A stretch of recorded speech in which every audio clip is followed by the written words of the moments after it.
ദീനും ഫഅഖ്ലുൻ മിൻ സിഫാത്തിൻ ഖദ് മദത്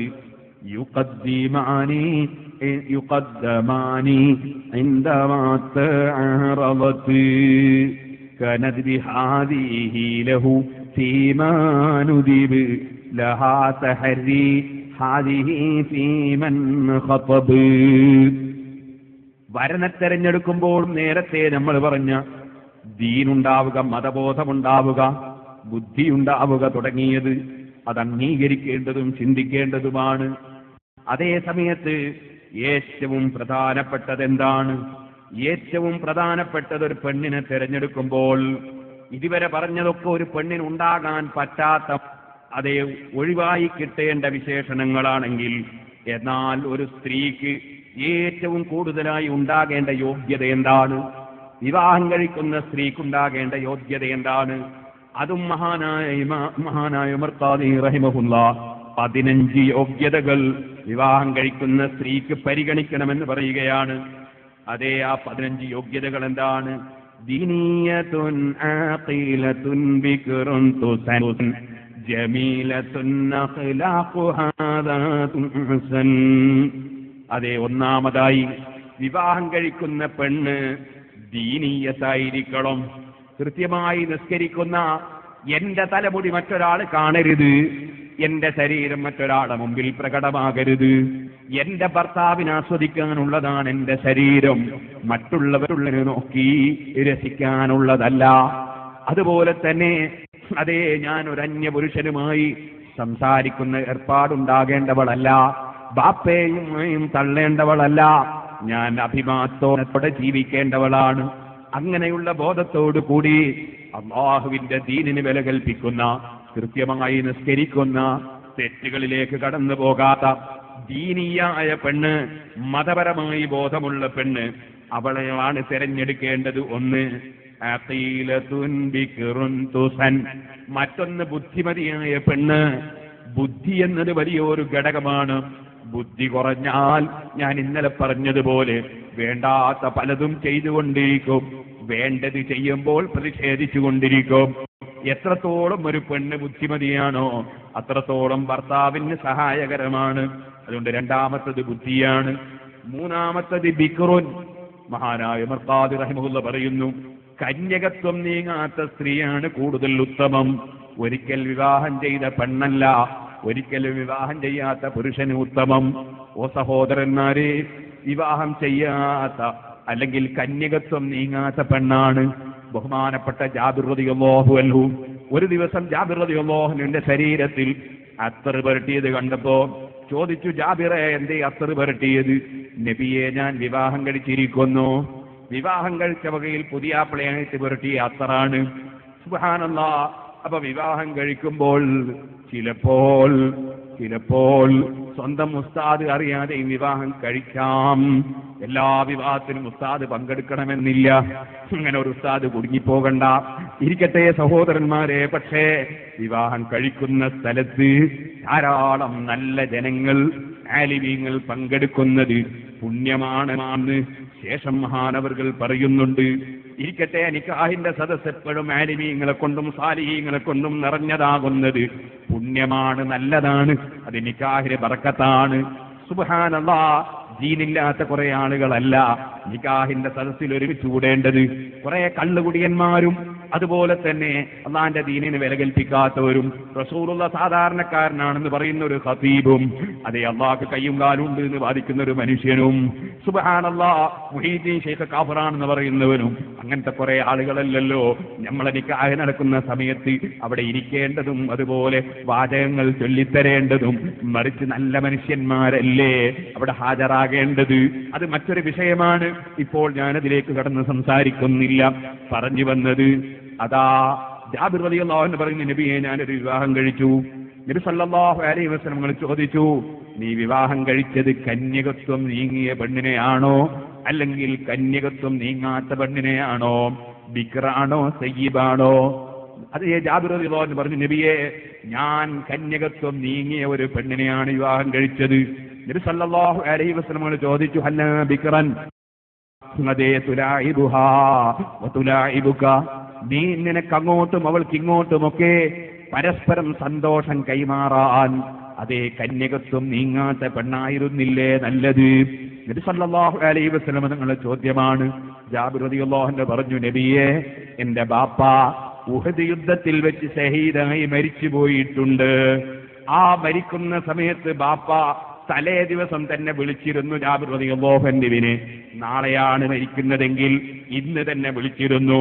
വിളിച്ചിട്ട് ജാബിർ റളിയല്ലാഹു അൻഹുവിനോട് പറഞ്ഞിരുന്നു, ഇദാ ഇന്നി ലാ ഉറാനി ഇല്ലാ മഖ്തൂലൻ ഫീ അവ്വലി മൻ ഖുതില. ജാബിറേ, നാളെ ഉഹദ് യുദ്ധം നടന്നാൽ ആദ്യം ഉഹദിൽ കൊല്ലപ്പെടുന്ന ഷഹീദ് ഞാനായിരിക്കും. സുബ്ഹാനല്ലാഹ്. പിന്നതേ മേലാൽ വരുന്ന വിഷയം പറഞ്ഞോവർ ഔലിയാക്കളെ കൂട്ടത്തിൽ പിന്നീട് വരുന്ന വിഷയം നേരത്തെ തന്നെ മുൻകൂട്ടി പറയുന്ന ചില ഔലിയാക്കളുണ്ട്. അതിൽപ്പെട്ടൊരു വലിയാണ് സഹാബിയായ ജാബിർ റളിയല്ലാഹു അൻഹു. ഇമാം ബുഖാരി സഹീഹുൽ ബുഖാരിയിൽ റിപ്പോർട്ട് ചെയ്ത ഹദീസാണ്. ഒരു മനുഷ്യനും ഈ ഹദീസ് തള്ളാൻ പറ്റൂല. അതാ ഔലിയാക്കൾ മറഞ്ഞ കാര്യം അറിയൂല എന്ന് പറഞ്ഞിട്ടൊന്നും കാര്യമില്ല. ഇത് ബുഖാരിയിലെ ഹദീസാണ്. റസൂലുള്ളാഹിന്റെ സഹാബിയാണ്. തലേ ദിവസം തന്നെ പറയുകയാണ്, നാളെ ആദ്യം ഈ കൊല്ലപ്പെടുന്ന വ്യക്തി ഞാനായിരിക്കും. ജാബിറെ, എനിക്ക് കുറെ കടങ്ങളുണ്ട്, അത് നീ തീർക്കണം. എനിക്ക് കുറെ പെൺകുട്ടികളുണ്ട്, ആ പെൺകുട്ടികളെ കാര്യം നീ ഏറ്റെടുക്കണം. ഇങ്ങനെ ബാപ്പ വസിയത്ത് ചെയ്തിരുന്നു. സഹീഹുൽ ബുഖാരിയിൽ കാണാം, കടം വീട്ടാൻ വേണ്ടി ജാബിർ റളിയല്ലാഹു അൻഹു അതാ ഒരുങ്ങി നോക്കുമ്പോ ഉള്ള സ്വത്തൊന്നും മതിയാകൂല. അതേ സ്വത്തുള്ളത് ഈത്തപ്പനയുടെ മേലെയുള്ള ഈത്തപ്പഴമാണ്, അത് മതിയാകൂല. നബി സല്ലല്ലാഹു അലൈഹി വസല്ലം തങ്ങളോട് പറഞ്ഞു, നബിയെ, ബാപ്പയുടെ കടം കൊടുക്കാനുള്ള ആളുകളെയൊക്കെ വിളിച്ചിട്ട് തങ്ങളൊന്ന് കുറച്ച് പൊരുത്തപ്പെട്ട് തരാൻ പറഞ്ഞാൽ മതി, നന്നായിരുന്നു. ജാബിർ റളിയല്ലാഹു അൻഹുവിന്റെ ബാപ്പ ഷഹീദായി പിറ്റേ ദിവസം പറഞ്ഞതുപോലെ തന്നെ മരിച്ചു പോയിട്ടുണ്ട്. ഒന്നാമത് കൊല്ലപ്പെട്ടത് മഹാനബറുകളാണ്. അതിന്റെ ശേഷമാണ് കടം വീട്ടാൻ ഒരുങ്ങുന്നത്. സുബ്ഹാനല്ലാഹ്. പക്ഷെ ആരും കടം വിട്ടുകൊടുക്കാൻ തയ്യാറില്ല. നബി സല്ലല്ലാഹു അലൈഹി വസല്ലം തങ്ങൾ പറഞ്ഞു, ജാബിറേ, ഞാൻ അങ്ങോട്ട് വരുന്നു. നബി സല്ലല്ലാഹു അലൈഹി വസല്ലം തങ്ങൾ തോട്ടത്തിലേക്ക് വന്നു. തോട്ടത്തിലൂടെ ഇങ്ങനെ ഒന്ന് നടന്നു. കാരണം അവിടുത്തെ ശരീരം സാധാരണ ശരീരമല്ല, വല്ലാത്ത ബറക്കത്തുള്ള ശരീരമാണ്. ആ ശരീരം തോട്ടത്തിലൂടെ ഒന്ന് നടന്നു കറങ്ങി. ആ കറക്കത്തോടുകൂടെ തന്നെ തോട്ടത്തിൽ ബറക്കത്ത് വന്നുപോയി. സഹോദരന്മാരെ, അതാ ഈത്തപ്പഴങ്ങൾ പറിക്കാൻ ആവശ്യപ്പെട്ടു. പറിച്ചു കൊണ്ടുവന്നതിന് ശേഷം അതിന് വിതരണം ചെയ്യാൻ നബി സല്ലല്ലാഹു അലൈഹി വസല്ലം നിർദ്ദേശിച്ചു. സുബ്ഹാനല്ലാഹ്. കൊടുക്കാനുള്ള മുഴുവൻ ആളുകൾക്കും കൊടുത്തതിന് ശേഷവും ഈത്തപ്പഴം ബാക്കി തന്നെ. അത് നബി സല്ലല്ലാഹു അലൈഹി വസല്ലം തങ്ങളെ ബറക്കത്താണ്. ബറക്കത്തൊന്നും നിഷേധിച്ചിട്ട് കാര്യമില്ല, കറാമത്ത് നിഷേധിച്ചിട്ട് കാര്യമില്ല, അതിന് എത്ര തന്നെ പ്രസംഗം നടത്തിയിട്ടും കാര്യമില്ല. ഖുർആനിലും ഹദീസിലും അതൊക്കെ സ്ഥിരപ്പെട്ടു പോയി കേട്ടോ. ഇത് സഹീഹുൽ ബുഖാരിയിലെ ഹദീസാണ്. ഇരിക്കട്ടെ സഹോദരന്മാരെ, ആ മഹാനായ ജാബിർ റളിയല്ലാഹു അൻഹു പറയുകയാണ്, നബിയെ, എന്റെ ബാപ്പ മരിക്കുമ്പോൾ കുറെ പെൺകുട്ടികളില്ലേ, ചെറിയ മക്കള്, ആ മക്കളെ പോറ്റാനും നോക്കാനുമൊക്കെ എനിക്കൊരു ഭാര്യയുണ്ടായാൽ അത് ഞാൻ കെട്ടിക്കൊണ്ടുവരുന്ന പെൺകുട്ടിയും ചെറിയ ഒരു പെൺകുട്ടിയായാൽ, കന്യകത്വം നീങ്ങാത്ത പെണ്ണായാൽ, എന്റെ ഈ ചെറിയ പെങ്ങന്മാരെ നോക്കാൻ ആ ചെറിയ കുട്ടിക്ക് കഴിയില്ലല്ലോ. അതുകൊണ്ടാണ് ഞാനൊരൽപ്പം പ്രായമുള്ള പെൺകുട്ടിയെ വിവാഹം ചെയ്തത് നബിയേ. അതൊരാവശ്യത്തിന് വേണ്ടിയാണ്. അങ്ങനെ എന്തെങ്കിലും ആവശ്യമുണ്ടെങ്കിൽ അതേ കന്യകത്വം നീങ്ങിയ സ്ത്രീ കന്യകത്വം നീങ്ങാത്ത സ്ത്രീയേക്കാൾ ഗുണകരമായും എണ്ണപ്പെടും കേട്ടോ. ഇരിക്കട്ടെ, ദീനിയത്തുൻ ആഖിലത്തുൻ ബിക്റുൻ തുസൻ. അങ്ങനെ ദീനുള്ള പെണ്ണാകൽ സുന്നത്താണ്, ബുദ്ധിയുള്ള പെണ്ണാകൽ സുന്നത്താണ്, കന്യകത്വം നീങ്ങാത്ത പെണ്ണാകൽ സുന്നത്താണ്. ജമീലത്തുൻ അഖ്ലാഖുഹാ ദാത്തുൽ ഹുസൻ. മറ്റൊന്ന് നല്ല സ്വഭാവമുള്ള പെണ്ണായിരിക്കുക എന്നത് സുന്നത്താണ്. സ്വഭാവം നന്നില്ലെങ്കിലോ മനുഷ്യൻ ഭാര്യയും കൊണ്ട് കുടുങ്ങിയത് തന്നെയാണ്. സ്വഭാവം ദീനീ രംഗത്തവള് മോശമാണെങ്കിൽ അവളെ ശരീരം അവള് ശ്രദ്ധിക്കൂല, അവന് സംതൃപ്തി നേടൂല, അവനെപ്പോഴും സംശയത്തിന്റെ രോഗമാകും. ഇങ്ങനെ ഒരുപാട് അബദ്ധങ്ങളുണ്ട്. അവളോ ദീനിന്റെ കാര്യത്തിൽ അവളുടെ സ്വഭാവം നല്ലതല്ലെങ്കിൽ നിങ്ങൾക്കറിയാമല്ലോ, അവന്റെ പണം ചെലവഴിക്കുമ്പോൾ അവൾ ചിന്തിക്കൂല. ദീനിയായ ബോധമില്ലാത്ത പെണ്ണാകുമ്പോ പണത്തിന്റെ വിഷയത്തിൽ ഭർത്താവിന് സംശയം വരും, ശരീരത്തിന്റെ വിഷയത്തിൽ സംശയം വരും. അങ്ങനെ പല വിഷയങ്ങളും വരാൻ സാധ്യതയുള്ളത് കൊണ്ട് ആ സൽസ്വഭാവമുള്ള ദീനുള്ള പെണ്ണായിരിക്കുന്നത് വളരെ നല്ലത്. അതിന്റെ പുറമേ ജമീലത്തുൻ, അതേ അഴകുള്ള പെണ്ണ്, സൗന്ദര്യമുള്ള പെണ്ണ് തെരഞ്ഞെടുക്കാൻ കൂടുതൽ നല്ലതാണെന്ന് പണ്ഡിതന്മാര് പറയുന്നു. ഞാൻ നേരത്തെ ഓർമ്മിപ്പിച്ചിട്ടുണ്ട്, അമിതമായ സൗന്ദര്യം ഗുണകരമല്ല. അതേ സമയത്ത് സൗന്ദര്യമുള്ള പെണ്ണാകുന്നത് നല്ലതാണ്. പക്ഷെ ഇവിടെ ഇമാം ഗസ്സാലി റളിയല്ലാഹു അൻഹുവിനൊരു വിശദീകരണമുണ്ട്. എന്താണ് ഇമാം ഗസ്സാലി റളിയല്ലാഹു അൻഹുവിന്റെ വിശദീകരണം? അഴകുള്ള സ്ത്രീയാകണം എന്ന് പറഞ്ഞത് ആരെ സംബന്ധിച്ചാണ്? അഴകുള്ള ഭാര്യയായില്ലെങ്കിൽ കണ്ണ് മറ്റൊരു പെണ്ണിന്റെ മുഖത്തേക്ക് പെട്ടുപോകാനോ വേറെ ഒരു പെണ്ണിനെ പ്രേമിച്ചു പോകാനോ സാധ്യതയുള്ള ദുർബലന്മാരായ ആളുകൾക്കാണ് അഴകുള്ള സ്ത്രീ ആയിരിക്കണം എന്ന് പറഞ്ഞത്. പ്രത്യേകിച്ചും നേരെ മറിച്ച് ഒരു മനുഷ്യൻ, ഒരു പാവപ്പെട്ട പെൺകുട്ടി, അല്ലെങ്കിൽ അതാ ആ പെൺകുട്ടിക്ക് പണപരമായി സാമ്പത്തികമായി ശേഷിയുണ്ടെങ്കിൽ തന്നെ ആ പെൺകുട്ടി അകന്ന ഒരു ബന്ധത്തിലാണ്, അവൾക്ക് വിവാഹമാലോചന വന്നിട്ട് ആരും സ്വീകരിക്കുന്നില്ല. കാരണം കണ്ടാൽ അത്രത്തോളം ഗുണമില്ല.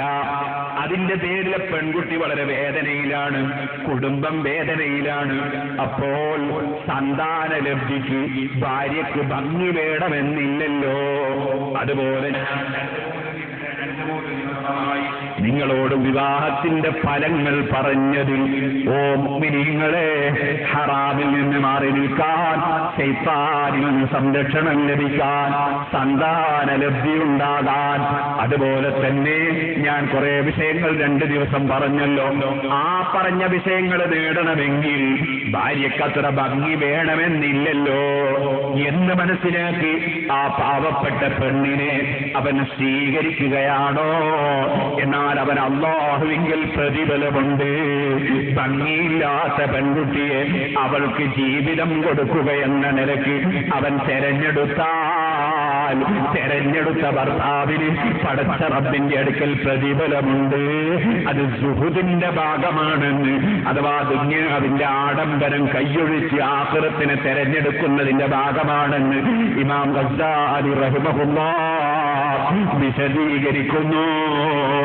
അതുകൊണ്ട് എന്റെ പ്രസംഗം കേട്ട് ഏതെങ്കിലും ഒരാള് ഒരു പാവപ്പെട്ട നല്ല ഭംഗിയൊന്നുമില്ലാത്ത ഒരു പാവപ്പെട്ട പെൺകുട്ടിയെ വിവാഹം കഴിക്കാൻ ഉദ്ദേശിച്ചുവെങ്കിൽ ഭംഗിയുള്ളവരാണ് നല്ലതെന്നല്ലേ പ്രസംഗത്തിൽ പറഞ്ഞത് എന്ന് മനസ്സിലാക്കി ആ പെണ്ണിന് ജീവിതം കൊടുക്കാൻ ഉദ്ദേശിച്ചവന്റെ സൽക്കർമ്മത്തിൽ നിന്ന് പിന്തിരിഞ്ഞു പോകണ്ട. ഇക്കാര്യം ഞാൻ പ്രത്യേകം ഓർമ്മപ്പെടുത്തുകയാണ്. ഓ സഹോദരന്മാരെ, ഒന്നുകൂടി ഉണ്ടവിടെ പറയാൻ. ചില ആളുകൾ പാവപ്പെട്ട പെൺകുട്ടിയെ വിവാഹം കഴിക്കാൻ തീരുമാനിക്കാറുണ്ട്. ചിലർ യതീം കുട്ടിയെ വിവാഹം കഴിക്കാൻ തീരുമാനിക്കലും നേർച്ചയാക്കലുമുണ്ട്. അങ്ങനെ വല്ലവരും സതുദ്ദേശപരമായിട്ടാണ് ചെയ്യുന്നതെങ്കിൽ അതിന്റെ പേരിൽ അവന് പ്രതിഫലം ലഭിച്ചേക്കും. അവന്റെ ഉദ്ദേശം നല്ലതാണല്ലോ. പക്ഷേ ഒരു കാര്യം ശ്രദ്ധിക്കേണ്ടതുണ്ട്. യതീമായ പെൺകുട്ടിയെ വിവാഹം കഴിക്കുമ്പോൾ ആ യതീമായ പെൺകുട്ടിക്ക് ദീനുണ്ടോ, സ്വഭാവം നന്നോ എന്നാലോചിക്കണം. പലപ്പോഴും യതീമായ കുട്ടിയെ ബാപ്പയില്ലാതെ പോറ്റുന്നത് കൊണ്ട്, വിവരമില്ലാത്ത ഉമ്മമാരാണ് പോറ്റുന്നതെങ്കിൽ, വിവരമില്ലാത്ത കുടുംബങ്ങളാണ് പോറ്റുന്നതെങ്കിൽ, യതീമായ കുട്ടിയെ പോറ്റുമ്പോ അമിതമായ വാത്സല്യം കാണിക്കും. ഉപ്പയില്ലല്ലോ എന്ന നിലക്ക് അമിതമായ വാത്സല്യം കാണിക്കും. ഉമ്മമാരെ, ബാപ്പ മരിച്ചുപോയ മക്കളോട് നിങ്ങൾക്ക് സ്നേഹമുണ്ടെങ്കിൽ നിങ്ങളെ മനസ്സിൽ അങ്ങേയറ്റത്തെ സ്നേഹം വേണം. പക്ഷേ മനസ്സിലുണ്ടാവുകയല്ലാതെ ആ ചെറിയ കുട്ടിയുടെ മുമ്പിൽ ആ സ്നേഹം നിങ്ങൾ പ്രകടിപ്പിക്കാൻ പാടില്ല. എന്താ കാരണം? ഉമ്മാന്റെ വാത്സല്യത്തിന്റെ മുന്നിൽ ബാപ്പാന്റെ ജ്യേഷ്ഠന്റെയും അനുജന്റെയും അമ്മാവന്റെയും ഒക്കെ വാത്സല്യത്തിന്റെ മുമ്പിൽ ഈ കുട്ടി വളരുമ്പോ നമ്മളെ സ്വന്തം മക്കളെ നമ്മൾ ചിലപ്പോ തല്ലും. കുട്ടി നന്നാകാനാ തല്ലുന്നത്. ചിലപ്പോ നമ്മൾ കണ്ണുമിഴിക്കും, ചിലപ്പോ നമ്മളതാ പേടിപ്പിക്കും. അങ്ങനത്തെ ഒറ്റ കാര്യവും ചെയ്യാതെ ബാപ്പയില്ലാത്ത മോളല്ലേ, ബാപ്പയില്ലാത്ത മോനല്ലേ എന്ന് പറഞ്ഞ കുട്ടിയെ വളർത്തിയാൽ ആ കുട്ടി അവന്റെ ധീര നശിച്ച അതവും ഗുരുത്വവുമില്ലാത്ത അങ്ങേയറ്റം കുരുത്തം കെട്ട കുട്ടിയായി വളരും. ആ കുട്ടിയുടെ ഭാവി ജീവിതം മുഴുവനും തകർത്തതിന് കുടുംബക്കാരായ നമ്മൾ ഉത്തരവാദിയാണ് കേട്ടോ. അതുകൊണ്ട് തന്നെ യതീമുകളെ പോറ്റുന്ന ഉമ്മമാരും യതീമുകളെ പോറ്റുന്ന പുരുഷന്മാരും ഞാൻ ഈ പറഞ്ഞത് നന്നായി ഓർമ്മയിൽ വെക്കണം. ഒന്നുകൂടി പറയട്ടെ, യതീം കുട്ടികളെ മുന്നിൽ നിന്ന് ഇവന്റെ ബാപ്പ മരിച്ചു ഇരിക്കുന്ന ഉസ്താദെ, ഇത് യതീം കുട്ടിയാ ഉസ്താദെ എന്നിങ്ങനെ പറയുന്ന ചിലരുണ്ട്. അങ്ങനെ പറയരുത്. അപ്പോൾ ആ ചെറിയ കുട്ടിയുടെ മനസ്സിൽ ഒരു ചെറിയ വല്ലായ്മ വരും, ടെൻഷൻ വരും, എനിക്കെന്തോ ഒരു തകരാറുണ്ടല്ലോ എന്ന ചിന്ത വരും. അതുകൊണ്ട് ആ കുട്ടിയുടെ മുന്നിൽ വെച്ച് ഇത് യതീം കുട്ടിയാണ്, യതീം കുട്ടിയാണ്, ബാപ്പ മരിച്ചുപോയ കുട്ടിയാണ്, ഉമ്മ മരിച്ചുപോയ കുട്ടിയാണ് എന്നിങ്ങനെ ആവർത്തിച്ച് പറഞ്ഞ് ആ കുട്ടിയുടെ മനക്കരുത്ത് നശിപ്പിക്കാൻ പാടില്ല. മറ്റുള്ള കുട്ടികളെ പോലെ തന്നെ കളിക്കാനും ചിരിക്കാനും സംസാരിക്കാനും പ്രവർത്തിക്കാനും പഠിക്കാനും ഒക്കെ ആ കുട്ടിക്കും ഒരേപോലെ ചാൻസ് ഉണ്ടാക്കണം. യതീമുള്ള കുട്ടിയാണെന്ന് ഇടയ്ക്കിടയ്ക്ക് ഇങ്ങനെ പറഞ്ഞാൽ അവന്റെ മനസ്സിന് ടെൻഷൻ ഉണ്ടാവുകയും അവന്റെ വളർച്ചക്കതി വിഘാതം സൃഷ്ടിക്കപ്പെടുകയും ചെയ്യാൻ കാരണമുണ്ട്. എന്നാൽ അവനൊരു സഹായം കിട്ടാനോ അല്ലെങ്കിൽ ആ പെൺകുട്ടിക്കൊരു സഹായം കിട്ടാനോ നമ്മൾ പറയുകയാണെങ്കിൽ തന്നെ അവരെ കാണാതെ, അവർ കേൾക്കാതെ, അവരറിയാതെ അക്കാര്യം ഉണർത്തുന്നതാണ് നല്ലതെന്ന് ഞാൻ പ്രത്യേകം ഉണർത്തുകയാണ്. ഇരിക്കട്ടെ, യതീമായ കുട്ടികളെ വിവാഹം കഴിക്കുമ്പോൾ അവിടെ നമ്മൾ ശ്രദ്ധിക്കേണ്ട ഒരു വിഷയം ഞാൻ പറഞ്ഞത്, കുടുംബത്തിന്റെ അമിതമായ വാത്സല്യം കാരണത്താൽ നിസ്കരിക്കാതെ, തലമറക്കാതെ, മാറുമറക്കാതെ, ദീനില്ലാതെ കുരുത്തം കെട്ട ജീവിതത്തിൽ വന്ന പെൺകുട്ടിയാണെങ്കിൽ ആ പെൺകുട്ടിയെ വിവാഹം കഴിച്ചാൽ നീ കുടുങ്ങിപ്പോകും. ഒന്ന്, യതീമാണെന്ന് പറഞ്ഞിട്ട് കാര്യമില്ല. യതീമാണ്, പക്ഷേ യതീമിന്റെ 10 ഇരട്ടി കിബിറാണെങ്കിലോ, അതേ ബാപ്പുള്ള പെൺകുട്ടിയുടെ 10 ഇരട്ടി കിബിറാണെങ്കിലോ നീ കുടുങ്ങിപ്പോകും. ഒന്ന്. രണ്ടാമത്തത്, നിന്റെ ജീവിതത്തിന്റെ രംഗത്തോട് യോജിച്ച രൂപത്തിൽ പെരുമാറാൻ ആ കുടുംബത്തിന് കഴിഞ്ഞില്ലെങ്കിലും അതുപോലെ നിന്റെ ബാപ്പ, നിന്റെ ഉമ്മ, നിന്റെ കുടുംബങ്ങൾ അവരതിഷ്ടപ്പെടുന്നില്ലെങ്കിലും നിന്റെ ജീവിതത്തിന് പ്രയാസം നേരിടും. അതുകൊണ്ട് തന്നെ നീ നേർച്ചയാക്കുന്ന സമയത്ത് ആലോചിക്കേണ്ടതുണ്ട്. അങ്ങനെ അതാ ഒറ്റയടിക്കന്ന് നേർച്ച ചെയ്തേക്കരുത്. നേർച്ച ചെയ്താൽ നീ അത് വീട്ടുക തന്നെയാണ് വേണ്ടത്. പക്ഷേ നേർച്ച ചെയ്യുമ്പോൾ, ഇത്തരം കാര്യം നേർച്ച ചെയ്യുമ്പോൾ ഒരല്പം ആലോചിക്കണം കേട്ടോ. ഇതൊരു വസിയ്യത്തായ ഒരു ഉപദേശമായി ഞാൻ ഓർമ്മപ്പെടുത്തുകയാണ് സമൂഹത്തോട്. എന്നാൽ പാവപ്പെട്ടൊരു പെൺകുട്ടിയെ അല്ലെങ്കിൽ യതീമായ ഒരു പെൺകുട്ടിയെ ഒരാൾ അവന്റെ വകയിലെ പെൺകുട്ടിക്ക് ജീവിതം കൊടുക്കുക എന്ന നിലയ്ക്ക് വിവാഹം കഴിച്ചാൽ അത് പുണ്യമാണ്, പടച്ച റബ്ബിന്റെ അടുക്കൽ പ്രതിഫലം കിട്ടുന്നതാണ്. അങ്ങനെ ഒരു ചെറുപ്പക്കാരൻ അതിന് തുനിഞ്ഞാൽ ഉമ്മമാരെ, ബാപ്പമാരെ, കുടുംബങ്ങളെ, ആ ചെറുപ്പക്കാരനെ അനുകൂലിക്കുകയല്ലാതെ ആ പാവപ്പെട്ട പെൺകുട്ടിയെ കല്യാണം കഴിച്ചു കൊണ്ടുവന്ന വകയിൽ ഈ ചെറുപ്പക്കാരന്റെ മനസ്സിനെ കുത്തി വേദനിപ്പിക്കുന്ന വാക്കുകൾ പറയരുതേ ഉമ്മമാരെ. ആ പാവപ്പെട്ട പെൺകുട്ടിയുടെ മുന്നിൽ നിന്ന് നിന്റെ ജ്യേഷ്ഠന്റെ ഭാര്യന്റെ കഴുത്തിൽ പൊന്നെത്രയുണ്ട്, നിന്റെ അനുജന്റെ ഭാര്യന്റെ കഴുത്തിൽ പൊന്നെത്രയുണ്ട്, നിന്റെ കഴുത്തിൽ അത്ര ഇല്ലല്ലോ എന്ന് പറഞ്ഞ് പരിഹസിക്കുകയും നിസ്സാരപ്പെടുത്തുകയും ചെയ്യുന്ന ഉമ്മമാരുണ്ടെങ്കിൽ നിങ്ങൾ പടച്ച റബ്ബിന്റെ കോടതിയിലെത്തുന്നൊരു സമയമുണ്ട് ഉമ്മമാരെ. അതുപോലെ പാവപ്പെട്ടൊരു പെൺകുട്ടി വിവാഹം കഴിച്ചതിന്റെ പേരിൽ സ്വന്തം മക്കളെയോ കുടുംബത്തിൽ പെട്ടതോ ആയ ചെറുപ്പക്കാരെയോ പെൺകുട്ടികളെയോ മനസ്സ് വേദനിപ്പിക്കുന്നവരുണ്ടെങ്കിൽ അവർക്ക് അല്ലാഹുവിന്റെ മുമ്പിൽ പോയി നിൽക്കേണ്ട ഒരു സന്ദർഭമുണ്ടെന്ന ബോധം വേണം കേട്ടോ. യൗമലായം ഫൗമാലും വലാ ബനൂൻ ഇല്ലാ മൻ അല്ലാഹ ബിഖൽബിൻ സലീം. എത്ര തന്നെ പണക്കാരൻ നീ ചെന്നാലും, എത്ര തന്നെ ആൺമക്കളോടുകൂടെ നീ ചെന്നാലും അല്ലാഹ് പറഞ്ഞില്ലേ, പടച്ച റബ്ബിന്റെ അടുക്കൽ ജനമോ മക്കളോ ഉപകാരമില്ലാത്തൊരു ദിവസം ഇല്ലാ മൻ അല്ലാഹ ബിഖൽബിൻ സലീം. ക്ലിയറായ മനസ്സുമായി അല്ലാഹുവിനെ സമീപിക്കുന്നവർക്കല്ലാതെ സന്താനം കൊണ്ട് ഉപകാരമില്ല, സമ്പത്ത് കൊണ്ട് ഉപകാരമില്ല. മനസ്സ് വളരെ ക്ലിയറായിരിക്കണം. പാവപ്പെട്ടവരെ സ്നേഹിക്കുന്ന മനസ്സായിരിക്കണം, പാവപ്പെട്ടവരോട് അലിവ് തോന്നുന്ന മനസ്സായിരിക്കണം. ഖലീലി ബിസബിൻ, 7 കാര്യം എന്റെ ഖലീലായ നബി തങ്ങൾ എന്നോട് വസിയ്യത്ത് ചെയ്തു. അതിലൊന്നാമത്തെ കാര്യം ബിഹുബ്ബിൽ മസാകീൻ, പാവപ്പെട്ടവരെ സ്നേഹിക്കണമെന്നാണ്. വദ്ദുനൂഇ മിൻഹും, അവരുമായി അടുക്കണമെന്നാണ്. അങ്ങനെ പാവപ്പെട്ടവരെ അകറ്റണമെന്നല്ല, പാവപ്പെട്ടവരുമായി അടുക്കണമെന്നാണ് നബി സല്ലല്ലാഹു അലൈഹി വസല്ലം തങ്ങളുടെ നിർദ്ദേശം. അതുകൊണ്ട് പാവപ്പെട്ട മനുഷ്യന്റെ, അതാണാകട്ടെ പെണ്ണാകട്ടെ, അവരെ മനസ്സിന് മനക്ലേശമുണ്ടാകുന്ന ഒരു വാക്കും നമ്മുടെ ജീവിതത്തിൽ പറഞ്ഞു പോകരുത്, ഒരു പെരുമാറ്റവും നമ്മളിൽ നിന്ന് വന്നു പോകരുത്. യജമാനനായ റബ്ബിന്റെ കാരുണ്യം ലഭിച്ച്, നരകത്തിൽ നിന്ന് മോചനം ലഭിച്ച്, ഖബറിലെ ശിക്ഷയിൽ നിന്ന് മോചനം ലഭിച്ച്, മഹ്ശറയിലെ എല്ലാ പരിഭ്രമങ്ങളിൽ നിന്നും രക്ഷ ലഭിച്ച് സ്വർഗത്തിലെത്തണോ, സാധുക്കളെ സ്നേഹിച്ചേ പറ്റൂ, അവരുമായി അടുത്തേ പറ്റൂ. ഇതെപ്പോഴും നമ്മുടെ മനസ്സിൽ ഓർമ്മ വേണം. ഇതുപോലെ വികലാംഗരായ ജനങ്ങൾ, കണ്ണിന് കാഴ്ചയില്ലാത്ത ജനങ്ങൾ, ശരീരത്തിന് രോഗമുള്ള ജനങ്ങൾ, അവരോടും അങ്ങേയറ്റ അലിവും സഹതാപവും നമുക്ക് വേണം. ഒരു ഭാര്യയുടെ കൂടെ കൂട്ടുജീവിതം നയിച്ചുകൊണ്ടിരിക്കുന്നതിനിടയിൽ അവൾക്കൊരു ചെറിയ രോഗം വരുമ്പോഴേക്ക് കൂട്ടിക്കോ നിങ്ങളങ്ങ് പുരക്കേക്ക് എന്ന് പറയല്ലേ ചെറുപ്പക്കാരാ.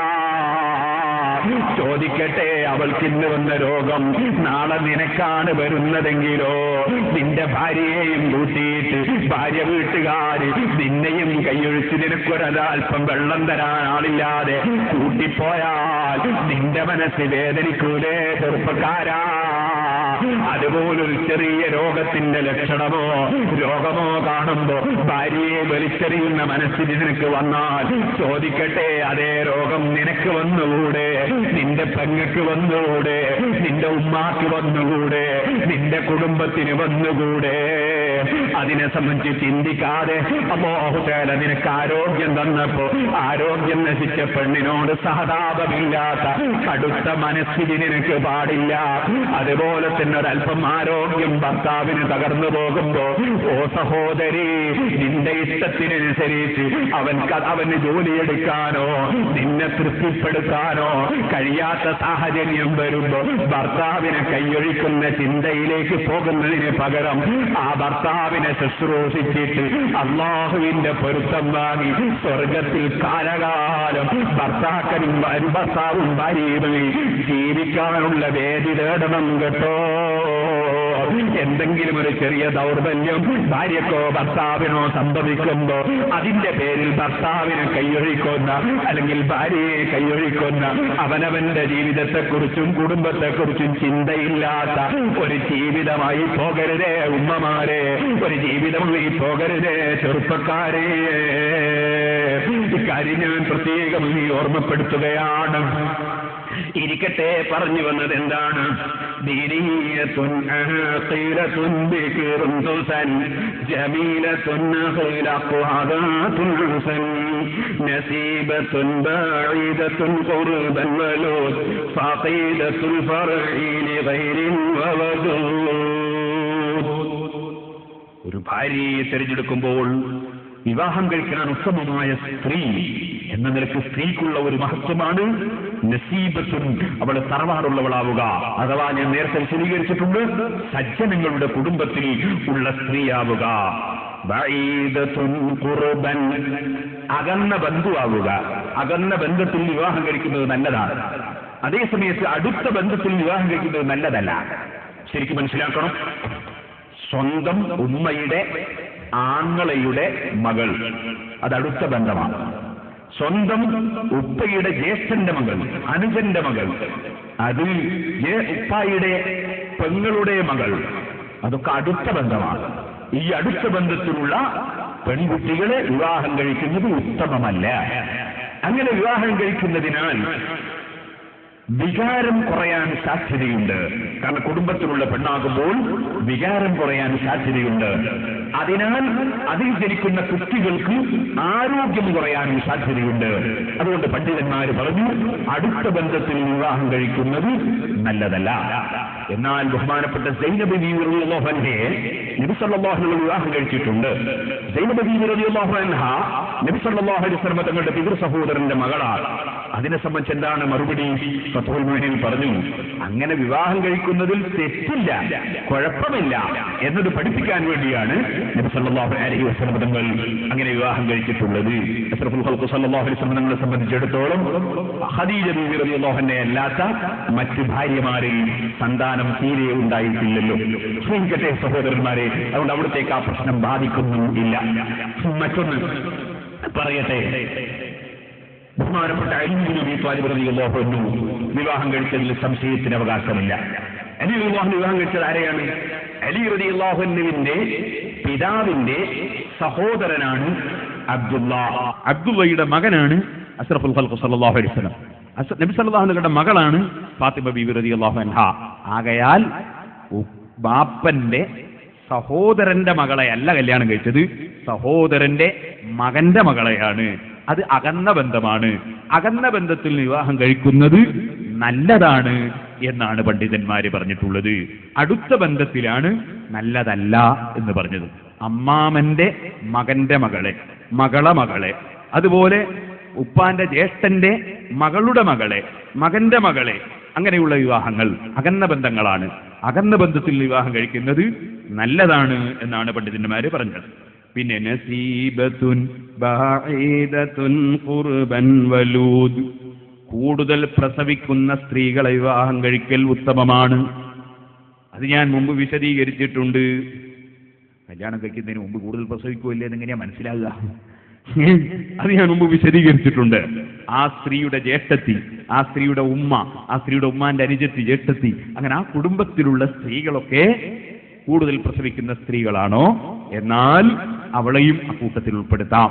അങ്ങനെയാണ് കൂടുതൽ പ്രസവിക്കുന്ന സ്ത്രീകൾ എന്നത് മനസ്സിലാക്കുക എന്ന് പണ്ഡിതന്മാര് വിശദീകരിച്ചിട്ടുണ്ട്. അതിന്റെ ഫലങ്ങളും മറ്റും ഞാൻ മിഞ്ഞാന്ത വാതിൽ പറഞ്ഞിട്ടുണ്ട്. ഇനി അങ്ങോട്ട് കടക്കുന്നില്ല. ഫഖീദത്തുൽ ഫർഇ ലിഗൈരിൻ വവദൂദ്, സാധാരണ നിലക്ക് അത്യാവശ്യത്തിനുണ്ടാകുമ്പോൾ നിയമം മാറും എന്ന് ഞാൻ നേരത്തെ പറഞ്ഞിട്ടുണ്ട്. അതേ സാധാരണ നിലക്ക് ഒരു കുട്ടിയുള്ള പെണ്ണിനെ വിവാഹം കഴിക്കുന്നത് ഗുണകരമല്ല. മറ്റൊരു ഭർത്താവിൽ കുട്ടിയുള്ള പെണ്ണിനെ വിവാഹം കഴിക്കുന്നത് ഗുണകരമല്ല. എന്നാൽ അത്തരത്തിലുള്ള ഒരു പെണ്ണിനെ കൊണ്ട് ഇവന് നേരത്തെ ഒരു ഭാര്യയിൽ കുട്ടികൾ ഉണ്ടെങ്കിൽ ആ കുട്ടികളെ പരിചരിക്കാനും അതുപോലെ തന്നെയുള്ള ചില ഗുണങ്ങൾ അതിലുണ്ടെങ്കിൽ അതാ ആ പെണ്ണിനെ തിരഞ്ഞെടുക്കുന്നതിന് യാതൊരു തകരാറുമില്ല. ഇതുപോലെ മറ്റെന്തെങ്കിലും ഗുണങ്ങളുണ്ടെങ്കിൽ വിരോധമില്ല. വവദൂദ്, നബി സല്ലല്ലാഹു അലൈഹി വസല്ലം തങ്ങൾ പറഞ്ഞല്ലോ, തസവ്വജുൽ വലൂദൽ വദൂദ്, ഭർത്താവിനെ ധാരാളം സ്നേഹിക്കുന്ന പെണ്ണിനെ വിവാഹം കഴിക്കുക.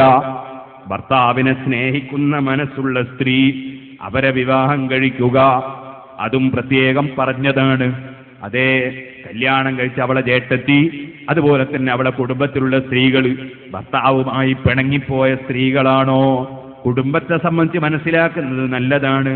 ഇരിക്കട്ടെ, പിന്നീട് പറയുന്ന ഖഫീഫത്തുൽ മഹ്രി വനദ്ബുൻ ബാലിഗ അൻ സഖറത്തിൻ ലൗനൻ തകൂനു ഫാരിഗ. ഖഫീഫത്തുൽ മഹ്രി, മഹർ ചുരുങ്ങിയ പെണ്ണ്, മഹർ കൂടുതലുള്ള പെണ്ണല്ല നല്ലത്. ഇൻഷാ അല്ലാഹ് ഞാനതിനെ സംബന്ധിച്ച് ശേഷം വിവരിക്കുന്നുണ്ട്. ഖഫീഫത്തുൽ മഹ്രി വനദ്ബുൻ ബാലിഗ. മഹറിന്റെ നിയമം ഇൻഷാ അല്ലാഹ് ഞാൻ ശേഷം പ്രത്യേകം വിവരിക്കുന്നുണ്ട്. അതുപോലെ തന്നെ പ്രായപൂർത്തിയെത്തിയ പെണ്ണാണ് നല്ലത്, പ്രായപൂർത്തിയെത്താത്ത പെണ്ണല്ല. ഇരിക്കട്ടെ, 9 വയസ്സായാൽ മെൻസസ് ഉണ്ടാകുന്നതിലൂടെ സ്ത്രീകൾക്ക് പ്രായപൂർത്തിയെത്താം. 15 വയസ്സായാൽ ആണും പെണ്ണുമൊക്കെ ഇസ്ലാമിന്റെ ഭാഷയിൽ പ്രായപൂർത്തിയെത്തിയവരാണ്. നമ്മുടെ രാജ്യത്തിന്റെ നിയമമനുസരിച്ച് 18 വയസ്സ് തികയണമെന്നാണ്. ഇരിക്കട്ടെ സഹോദരന്മാരെ, പ്രായപൂർത്തിയെത്തിയ പെണ്ണാകുന്നത് നല്ലതാണ് ശറഇന്റെ ദൃഷ്ടിയിൽ. അതേ ഖഫീഫത്തുൽ മഹ്രി വനദ്ബുൻ ബാലിഗ അൻ ശഖറത്തിൻ ലൗനൻ തകൂനു ഫാരിഗ. തീനാള നിറമുള്ള സ്ത്രീകൾ നല്ലതല്ല. ഒരു ജാതി തീനാളം പോലത്തെ കളറ് ചോപ്പ്, അങ്ങനെയുള്ള സ്ത്രീകൾ, തീനാള നിറമുള്ള സ്ത്രീകൾ നല്ലതല്ല. മുന്നയോ وعن مطلق إليه ترغب بعد طلاقه أو إليها يرغب. നേരത്തെ നമ്മൾ ഇമാം ഗസാലി തങ്ങളെ വിശദീകരണം പറയുമ്പോൾ എണ്ണിയതിന്റെ ഒരു ഭാഗം തന്നെയാണിത്. അതേ, നേരത്തെ വിവാഹമോചനം നടത്തിയ ഭർത്താവിലേക്ക് മനസ്സ് നീങ്ങുന്ന പെണ്ണ്, അല്ലെങ്കിൽ നേരത്തെ വിവാഹമോചനം നടത്തിയ ഭർത്താവിന്റെ മനസ്സിൽ നിന്ന് അവളോടുള്ള താല്പര്യം പോയിട്ടില്ല, അങ്ങനെയുള്ള പെണ്ണ് വിവാഹം കഴിക്കുന്ന സമയത്ത് ഉത്തമമല്ല. പിന്നെയോ വഅൻ ഖിലാഫിഹിം വഅൻ സക്കിൻ ലഹു ഫീഹി ലിഹാലഹു ഫറാഇ കുല്ലഹു. മഹാനായ ഉമർ ഖാദി റളിയല്ലാഹു അൻഹു പറയുകയാണ്, പണ്ഡിതന്മാർക്ക് അഭിപ്രായ വ്യത്യാസമുള്ള പെണ്ണ്, അവളെ വിവാഹം കഴിക്കാൻ പറ്റുമോ പറ്റില്ലേ? പണ്ഡിതന്മാർക്ക് അഭിപ്രായ വ്യത്യാസമുള്ള പെണ്ണ്, അതുപോലെ എനിക്ക് ഹലാലാണോ അല്ലേ എന്ന് സംശയമുള്ള പെണ്ണ്, ഉദാഹരണത്തിന് മുലകുടി ബന്ധമുണ്ടെന്ന് പറയുന്നു, അത് കോടതിയിൽ സ്ഥിരപ്പെടാൻ മാത്രം ഇല്ല. അതുപോലെ തന്നെ മുല കുടിച്ചിട്ടുണ്ട് എന്ന് പറയുന്നു, 5 കുടി കുടിച്ചു എന്നതിന് തെളിവില്ല. ഇങ്ങനെയൊക്കെ വരുമ്പോ സംശയം വന്നില്ലേ? അങ്ങനെ സംശയമുള്ള പെണ്ണ് ഒഴിവാക്കുകയാണ് വേണ്ടത്. കുല്ലും മിനൽ മദ്കൂരി നദ്ബുൻ മുസ്തഖിൽ വദ്ഉ ലിസൗജൈനി ഇദാ അഖ്ദുൻ കമുൽ. ഇപ്പോൾ പറഞ്ഞതൊക്കെ സുന്നത്തിന്റെ രൂപങ്ങളാണ്. അതേ സമയത്ത് ഇതൊന്നും നിർബന്ധമായ രൂപമല്ല. നിർബന്ധമുള്ളത് നേരത്തെ ഇന്നലെയും ഇന്ന് തുടക്കത്തിൽ ഞാൻ പറഞ്ഞു കഴിഞ്ഞിട്ടുണ്ട്. എന്നാൽ മഹാനായ ഉമർ ഖാദി തങ്ങൾ പറയാണ്, വദ്ഉ ലിസൗജൈനി ഇദാ അഖ്ദുൻ കമുൽ. നിക്കാഹ് നടന്നാൽ നിങ്ങൾ ഭാര്യക്കും ഭർത്താവിനും വേണ്ടി ഒരു ദുആ നടത്തണേ. വധുവിനും വരനും വേണ്ടി പ്രാർത്ഥിക്കൽ നിക്കാഹ് ചെയ്താൽ പ്രത്യേകം നല്ലതാണ്. നബി സല്ലല്ലാഹു അലൈഹി വസല്ലം ബാറകല്ലാഹു ലക വബാറക അലൈക വജമഅ ബൈനകുമാ ഫീ ഖൈർ, ഇങ്ങനെയൊക്കെ ദുആ നടത്തിയിട്ടുണ്ട്. അപ്പൊ വധുവിനും വരനും വേണ്ടി പ്രാർത്ഥിക്കൽ അത് സുന്നത്തുണ്ട്. അങ്ങനെ പ്രാർത്ഥിക്കുമ്പോൾ ഞാൻ നേരത്തെ പറഞ്ഞില്ലേ, സൂറത്തുൽ ഫാത്തിഹയിൽ നിന്ന് 2 അക്ഷരമെങ്കിലും ഓതിയിട്ടുള്ള ദുആക്ക് ഉത്തരം കിട്ടുമെന്നല്ലേ നബി സല്ലല്ലാഹു അലൈഹി വസല്ലം പറഞ്ഞത്. ഇമാം മുസ്ലിം റിപ്പോർട്ട് ചെയ്യുന്ന ഹദീസാണത്. അതുകൊണ്ട് തന്നെയാണ് നമ്മുടെ മുൻഗാമികളായ പണ്ഡിതന്മാർ നിക്കാഹ് കഴിഞ്ഞ ഉടനെ അൽ ഫാത്തിഹ എന്ന് പറയും. അതിനർത്ഥം എല്ലാവരും ഫാത്തിഹ ഓതുവീൻ എന്നാണ്. ഖുർആനിലെ സൂറത്തുകളിൽ വെച്ച് ഏറ്റവും ബഹുമാനമുള്ള സൂറത്താണ് ഫാത്തിഹ. ആ ഫാത്തിഹയ്ക്ക് ഒരുപാട് പേരുകളുണ്ട്, അതിന് വലിയ മഹത്വമുണ്ട്. ആ ഫാത്തിഹയുടെ തുടക്കം മുഴുവനും അള്ളാഹുവിനെ പുകഴ്ത്തലാണ്, പിന്നീട് അള്ളാഹുവിലേക്ക് മനസ്സ് തിരിച്ചുള്ള പ്രാർത്ഥനയാണ്. അതിലൊരുപാട് പുണ്യങ്ങളുള്ള സൂറത്താണ് സൂറത്തുൽ ഫാത്തിഹ. അള്ളാഹുവിന്റെ തൗഫീഖ് കൊണ്ട് 8 ദിവസം 7 ദിവസം സൂറത്തുൽ ഫാത്തിഹയുടെ ചെറിയ വിശദീകരണവും 1 ദിവസം ഫാത്തിഹയുടെ മഹത്വവും നാദാപുരത്ത് വെച്ച് നമ്മൾ സപ്തദിന പ്രഭാഷണത്തിൽ പറഞ്ഞിട്ടുണ്ട്. ഇൻഷാ അല്ലാഹ് ഈ വർഷവും സപ്തദിന പ്രഭാഷണം നാദാപുരത്ത് നടത്താനുള്ള നമുക്ക് തൗഫീഖ് നൽകട്ടെ. ഈ വർഷം സൂറത്ത് യാസീൻ ആദ്യം മുതൽ അവസാനം വരെ നാദാപുരത്ത് പ്രസംഗിക്കണമെന്നാണ് മനസ്സുകൊണ്ട് ഉദ്ദേശിച്ചത്. അല്ലാഹു അതിന് അവസരം തരുമാറാകട്ടെ. ഓ മുഅ്മിനീങ്ങളെ, ഞാൻ പറഞ്ഞു വന്നത് നിങ്ങൾ ഓർക്കണം. സൂറത്തുൽ ഫാത്തിഹ വല്ലാത്ത ബറക്കത്തുള്ള സൂറത്താണ്. അതിന്റെ ബറക്കത്ത് നിങ്ങൾക്കറിയില്ലേ? നബി സല്ലല്ലാഹു അലൈഹി വസല്ലം തങ്ങളെ സഹാബത്ത് സൂറത്തുൽ ഫാത്തിഹ ഓതിയിട്ട് ഓതിയിട്ട് വിഷം തീണ്ടിയ ഒരു മനുഷ്യന്റെ സമീപത്ത് നിന്ന് സൂറത്തുൽ ഫാത്തിഹ ഓതിയിട്ട് നിങ്ങൾ മന്ത്രിച്ചപ്പോൾ ഉടനെ തന്നെ വിഷം ഇറങ്ങിപ്പോയി എന്ന് ഇമാം ബുഖാരി സഹീഹുൽ ബുഖാരി റിപ്പോർട്ട് ചെയ്ത ഹദീസിൽ കാണാം. അങ്ങനെ സൂറത്തുൽ ഫാത്തിഹ ഓതി വിഷമിറക്കിയതിനു ശേഷം 30ഓളം ആടുകളെ ഖുർആൻ ഓതി മന്ത്രിച്ചതിന്റെ പ്രതിഫലമായി ബഹുമാനപ്പെട്ട സഹാബത്ത് വാങ്ങിയപ്പോൾ ആ ആടുകളുമായി നബി സല്ലല്ലാഹു അലൈഹി വസല്ലം തങ്ങളുടെ സമീപത്ത് വന്ന് അഖദ അലാ കിതാബില്ലാഹി അജ്റാ, നബിയെ ഖുർആൻ ഓതിയിട്ടയാള് അതാ പ്രതിഫലം വാങ്ങിയിരിക്കുന്നു എന്ന് പറഞ്ഞപ്പോ നബി സല്ലല്ലാഹു അലൈഹി വസല്ലം തങ്ങൾ വിശദീകരണം ചോദിച്ചു. അങ്ങനെ വിശദീകരണമൊക്കെ പറഞ്ഞപ്പോ നബി സല്ലല്ലാഹു അലൈഹി വസല്ലം തങ്ങൾ പറഞ്ഞു, അഹഖു മാ അഖദതും അലൈഹി അജ്റൻ കിതാബുല്ലാഹ്, നിങ്ങൾക്ക് പ്രതിഫലം വാങ്ങാൻ ഏറ്റവും അർഹമായ വസ്തുവാണ് ഖുർആൻ. ഖുർആൻ ഓതിയിട്ടോ ഖുർആൻ പഠിപ്പിച്ചിട്ടോ പ്രതിഫലം വാങ്ങുന്നത് കുറ്റകരമല്ല, അവകാശമുള്ള കാര്യമാണെന്ന് നബി സല്ലല്ലാഹു അലൈഹി വസല്ലം പറഞ്ഞു. അതുകൊണ്ട് ഫ്രീയായി പഠിപ്പിച്ചാൽ കൂടുതൽ പുണ്യമില്ലെന്നല്ല, ഫ്രീയായി പഠിപ്പിച്ചാലും ഓതിയാലും മന്ത്രിച്ചാലും കൂടുതൽ അതാ പടച്ചവന്റെ അടുക്കൽ പുണ്യമുണ്ട്. പക്ഷേ ആര് പ്രതിഫലം പറ്റുന്ന ഏത് പ്രവർത്തനങ്ങളുണ്ടോ അതിലേറ്റവും പ്രതിഫലം വാങ്ങാൻ അർഹതപ്പെട്ട വിഷയം അത് ഖുർആനാണ്. അർഹതപ്പെട്ടു എന്ന് പറഞ്ഞതുകൊണ്ട് വാങ്ങിക്കൊള്ളണം എന്നില്ല. അർഹതപ്പെട്ടു എന്ന് പറഞ്ഞുകൊണ്ട് ഖുർആൻ അതാ വാങ്ങിക്കൊള്ളണമെന്നില്ലെന്ന് മാത്രമല്ല, വാങ്ങാതിരുന്നാൽ പുണ്യം കൂടുതലാണ്. ഏതുപോലെ എന്നറിയോ? ഒരാൾ മരിച്ചാൽ ആ മരിച്ച മയ്യിത്തിന് വേണ്ടി ഇമാമത്ത് നിൽക്കാൻ ഏറ്റവും അർഹതയുള്ള ആള് ബാപ്പയും മകനുമൊക്കെയാണ്. അത് അർഹതയാണ്. പക്ഷേ പുണ്യം അവിടെയുള്ള ആദരിക്കപ്പെടുന്ന മനുഷ്യനെ നിർത്തലാണ്. അഥവാ സ്വന്തം മകൻ ഇമാമത്ത് നിൽക്കുന്നതിനേക്കാൾ പുണ്യം, സ്വന്തം ബാപ്പ ഇമാമത്ത് നിൽക്കുന്നതിനേക്കാൾ പുണ്യം. അവിടെ ഒരു ദുആ ഇജാബത്തുള്ള ഒരു നല്ല മഹാനായ തങ്ങളുണ്ടെങ്കിൽ ആ തങ്ങളെ നിർത്തലാണ്. വലിയ ആലിമുണ്ടെങ്കിൽ ആലിമിനെ നിർത്തലാണ്. കാരണം അത് അദബ് പരിഗണിക്കലാണ്. കൂടുതൽ അർഹതയുള്ളത് മകനാണ്, ബാപ്പക്കാണ്. പക്ഷേ കൂടുതൽ പുണ്യമുള്ളത് മഹാന്മാരെ നിർത്തലാണ്. ഇതുകൊണ്ടാ മുഅ്മിനീങ്ങളെ, അല്ലാഹുവിന്റെ റസൂലിന്റെ കാലത്ത് ഏത് മനുഷ്യൻ മരിച്ചാലും റസൂലുള്ള അല്ലാതെ ഇമാമത്ത് നിൽക്കാറില്ല. ഒരു മകനെയും റസൂലുള്ള ഇമാമത്ത് നിർത്താറില്ല, ഒരു ബാപ്പനെയും നിർത്താറില്ല. അല്ലാഹുവിന്റെ റസൂലിനേക്കാൾ വലിയൊരു മഹാൻ അവിടെ ഇല്ല. അതുകൊണ്ട് റസൂലുള്ള ഇമാമത്ത് നിൽക്കലാണ്. റസൂലുള്ള ഇമാമത്ത് നിൽക്കാതെ മാറി നിന്ന ചില മയ്യിത്തുകളുണ്ട്. അത് ആത്മഹത്യ ചെയ്ത് മരിച്ച മയ്യിത്തിന് റസൂലുള്ള ഇമാമത്ത് നിന്നിട്ടില്ല.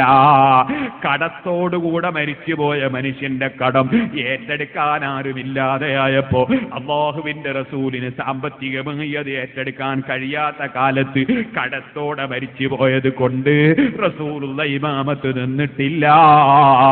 പിൽക്കാലത്ത് അല്ലാഹുവിന്റെ റസൂലിന് അല്ലാഹ് ഐശ്വര്യം കൊടുത്തപ്പോ കടമുള്ളവരുടെ കടങ്ങൾ, മരിച്ച മയ്യത്തിന്റെ കടങ്ങൾ അല്ലാഹുവിന്റെ റസൂൽ ഏറ്റെടുത്തിട്ട് സ്വന്തം വീട്ടലാണ് കേട്ടോ. എന്നിട്ട് മയ്യത്ത് നിസ്കരിക്കലാണ്.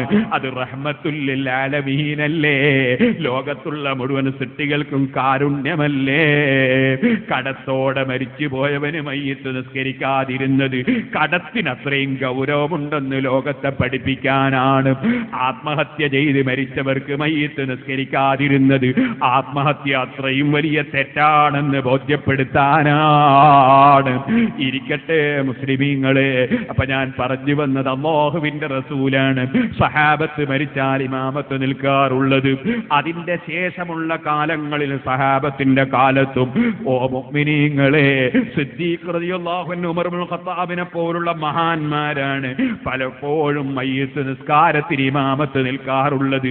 മക്കളല്ല, ബാപ്പയല്ല, മഹാന്മാരാണ് പലപ്പോഴും ഇമാമത്ത് നിൽക്കാറുള്ളത്. അതുകൊണ്ട് തന്നെ അതേ ദുആക്ക് ഉത്തരമുള്ള വലിയ പണ്ഡിതന്മാരോ തങ്ങന്മാരോ സദസ്സിലുള്ള സമയത്ത് എങ്ങനെയാ മയ്യിത്ത് നിസ്കാരം എന്ന വിവരം പോലുമില്ലാതെ ഫാത്തിഹ തന്നെ ശരിക്കോതാൻ അറിയാതെ മയ്യിത്ത് നിസ്കാരം എങ്ങനെയാണെന്ന ബോധം പോലുമില്ലാതെ മയ്യിത്ത് നിസ്കരിക്കുന്ന സമയത്ത് ഞാൻ മകനല്ലേ ബാപ്പയല്ലേ എന്ന നിലയ്ക്ക് കയറി നിന്നിട്ട് ആ മയ്യിത്തിന് കിട്ടുന്ന പുണ്യങ്ങൾ നഷ്ടപ്പെടുത്തരുതേ ചെറുപ്പക്കാരെ, നഷ്ടപ്പെടുത്തരുതേ കാരണവന്മാരെ. അർഹതയുണ്ടാവുക എന്ന വിഷയമൊന്ന് വേറെ, പുണ്യമെന്നത് മറ്റാണ്. ഇനിയും ഞാൻ അതിനൊരു ഉദാഹരണം പറയാം. ഈ പള്ളിയിൽ ഇമാമത്തിന് വേണ്ടി നിശ്ചയിച്ചിട്ടുള്ളത് നിങ്ങൾക്കറിയാം, ഇവിടുത്തെ ഖതീബ്, ഇവിടുത്തെ സദർ മുദരിസായ മുത്തലിബ് ഉസ്താദ് അവറുകളാണ്. ഇവിടെ ഇമാമത്ത് നിൽക്കാനുള്ള ഏറ്റവും വലിയ അർഹത മുത്തലിബ് ഉസ്താദിനാണ്. എന്നാൽ മുത്തലിബ് ഉസ്താദിന്റെ ഉസ്താദായ ശൈഖുനാ കാന്തപുരം ഉസ്താദോ ഉള്ളാൾ തങ്ങളോ ഇവിടെ പള്ളിയിൽ വന്നാൽ അന്ന് ഇമാമത്ത് നിൽക്കാൻ ആർക്കാണ് അർഹത? അന്നും അർഹത മുത്തലിബ് ഉസ്താദിന് തന്നെയാണ്. എന്നാൽ എന്താണ് പുണ്യം?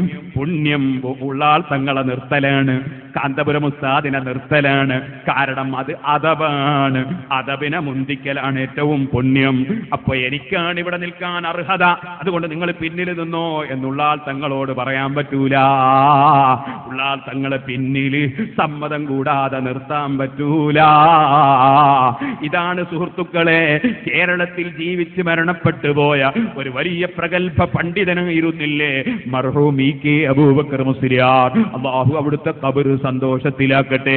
ആ മഹാനായ ഇ.കെ. അബൂബക്കർ മുസ്ലിയാരുടെ അനുജൻ ബഹുമാനപ്പെട്ട മർഹൂം ഇ.കെ. ഹസൻ മുസ്ലിയാർ, അല്ലാഹു അവിടുത്തെ ഖബറും സന്തോഷത്തിലാക്കട്ടെ.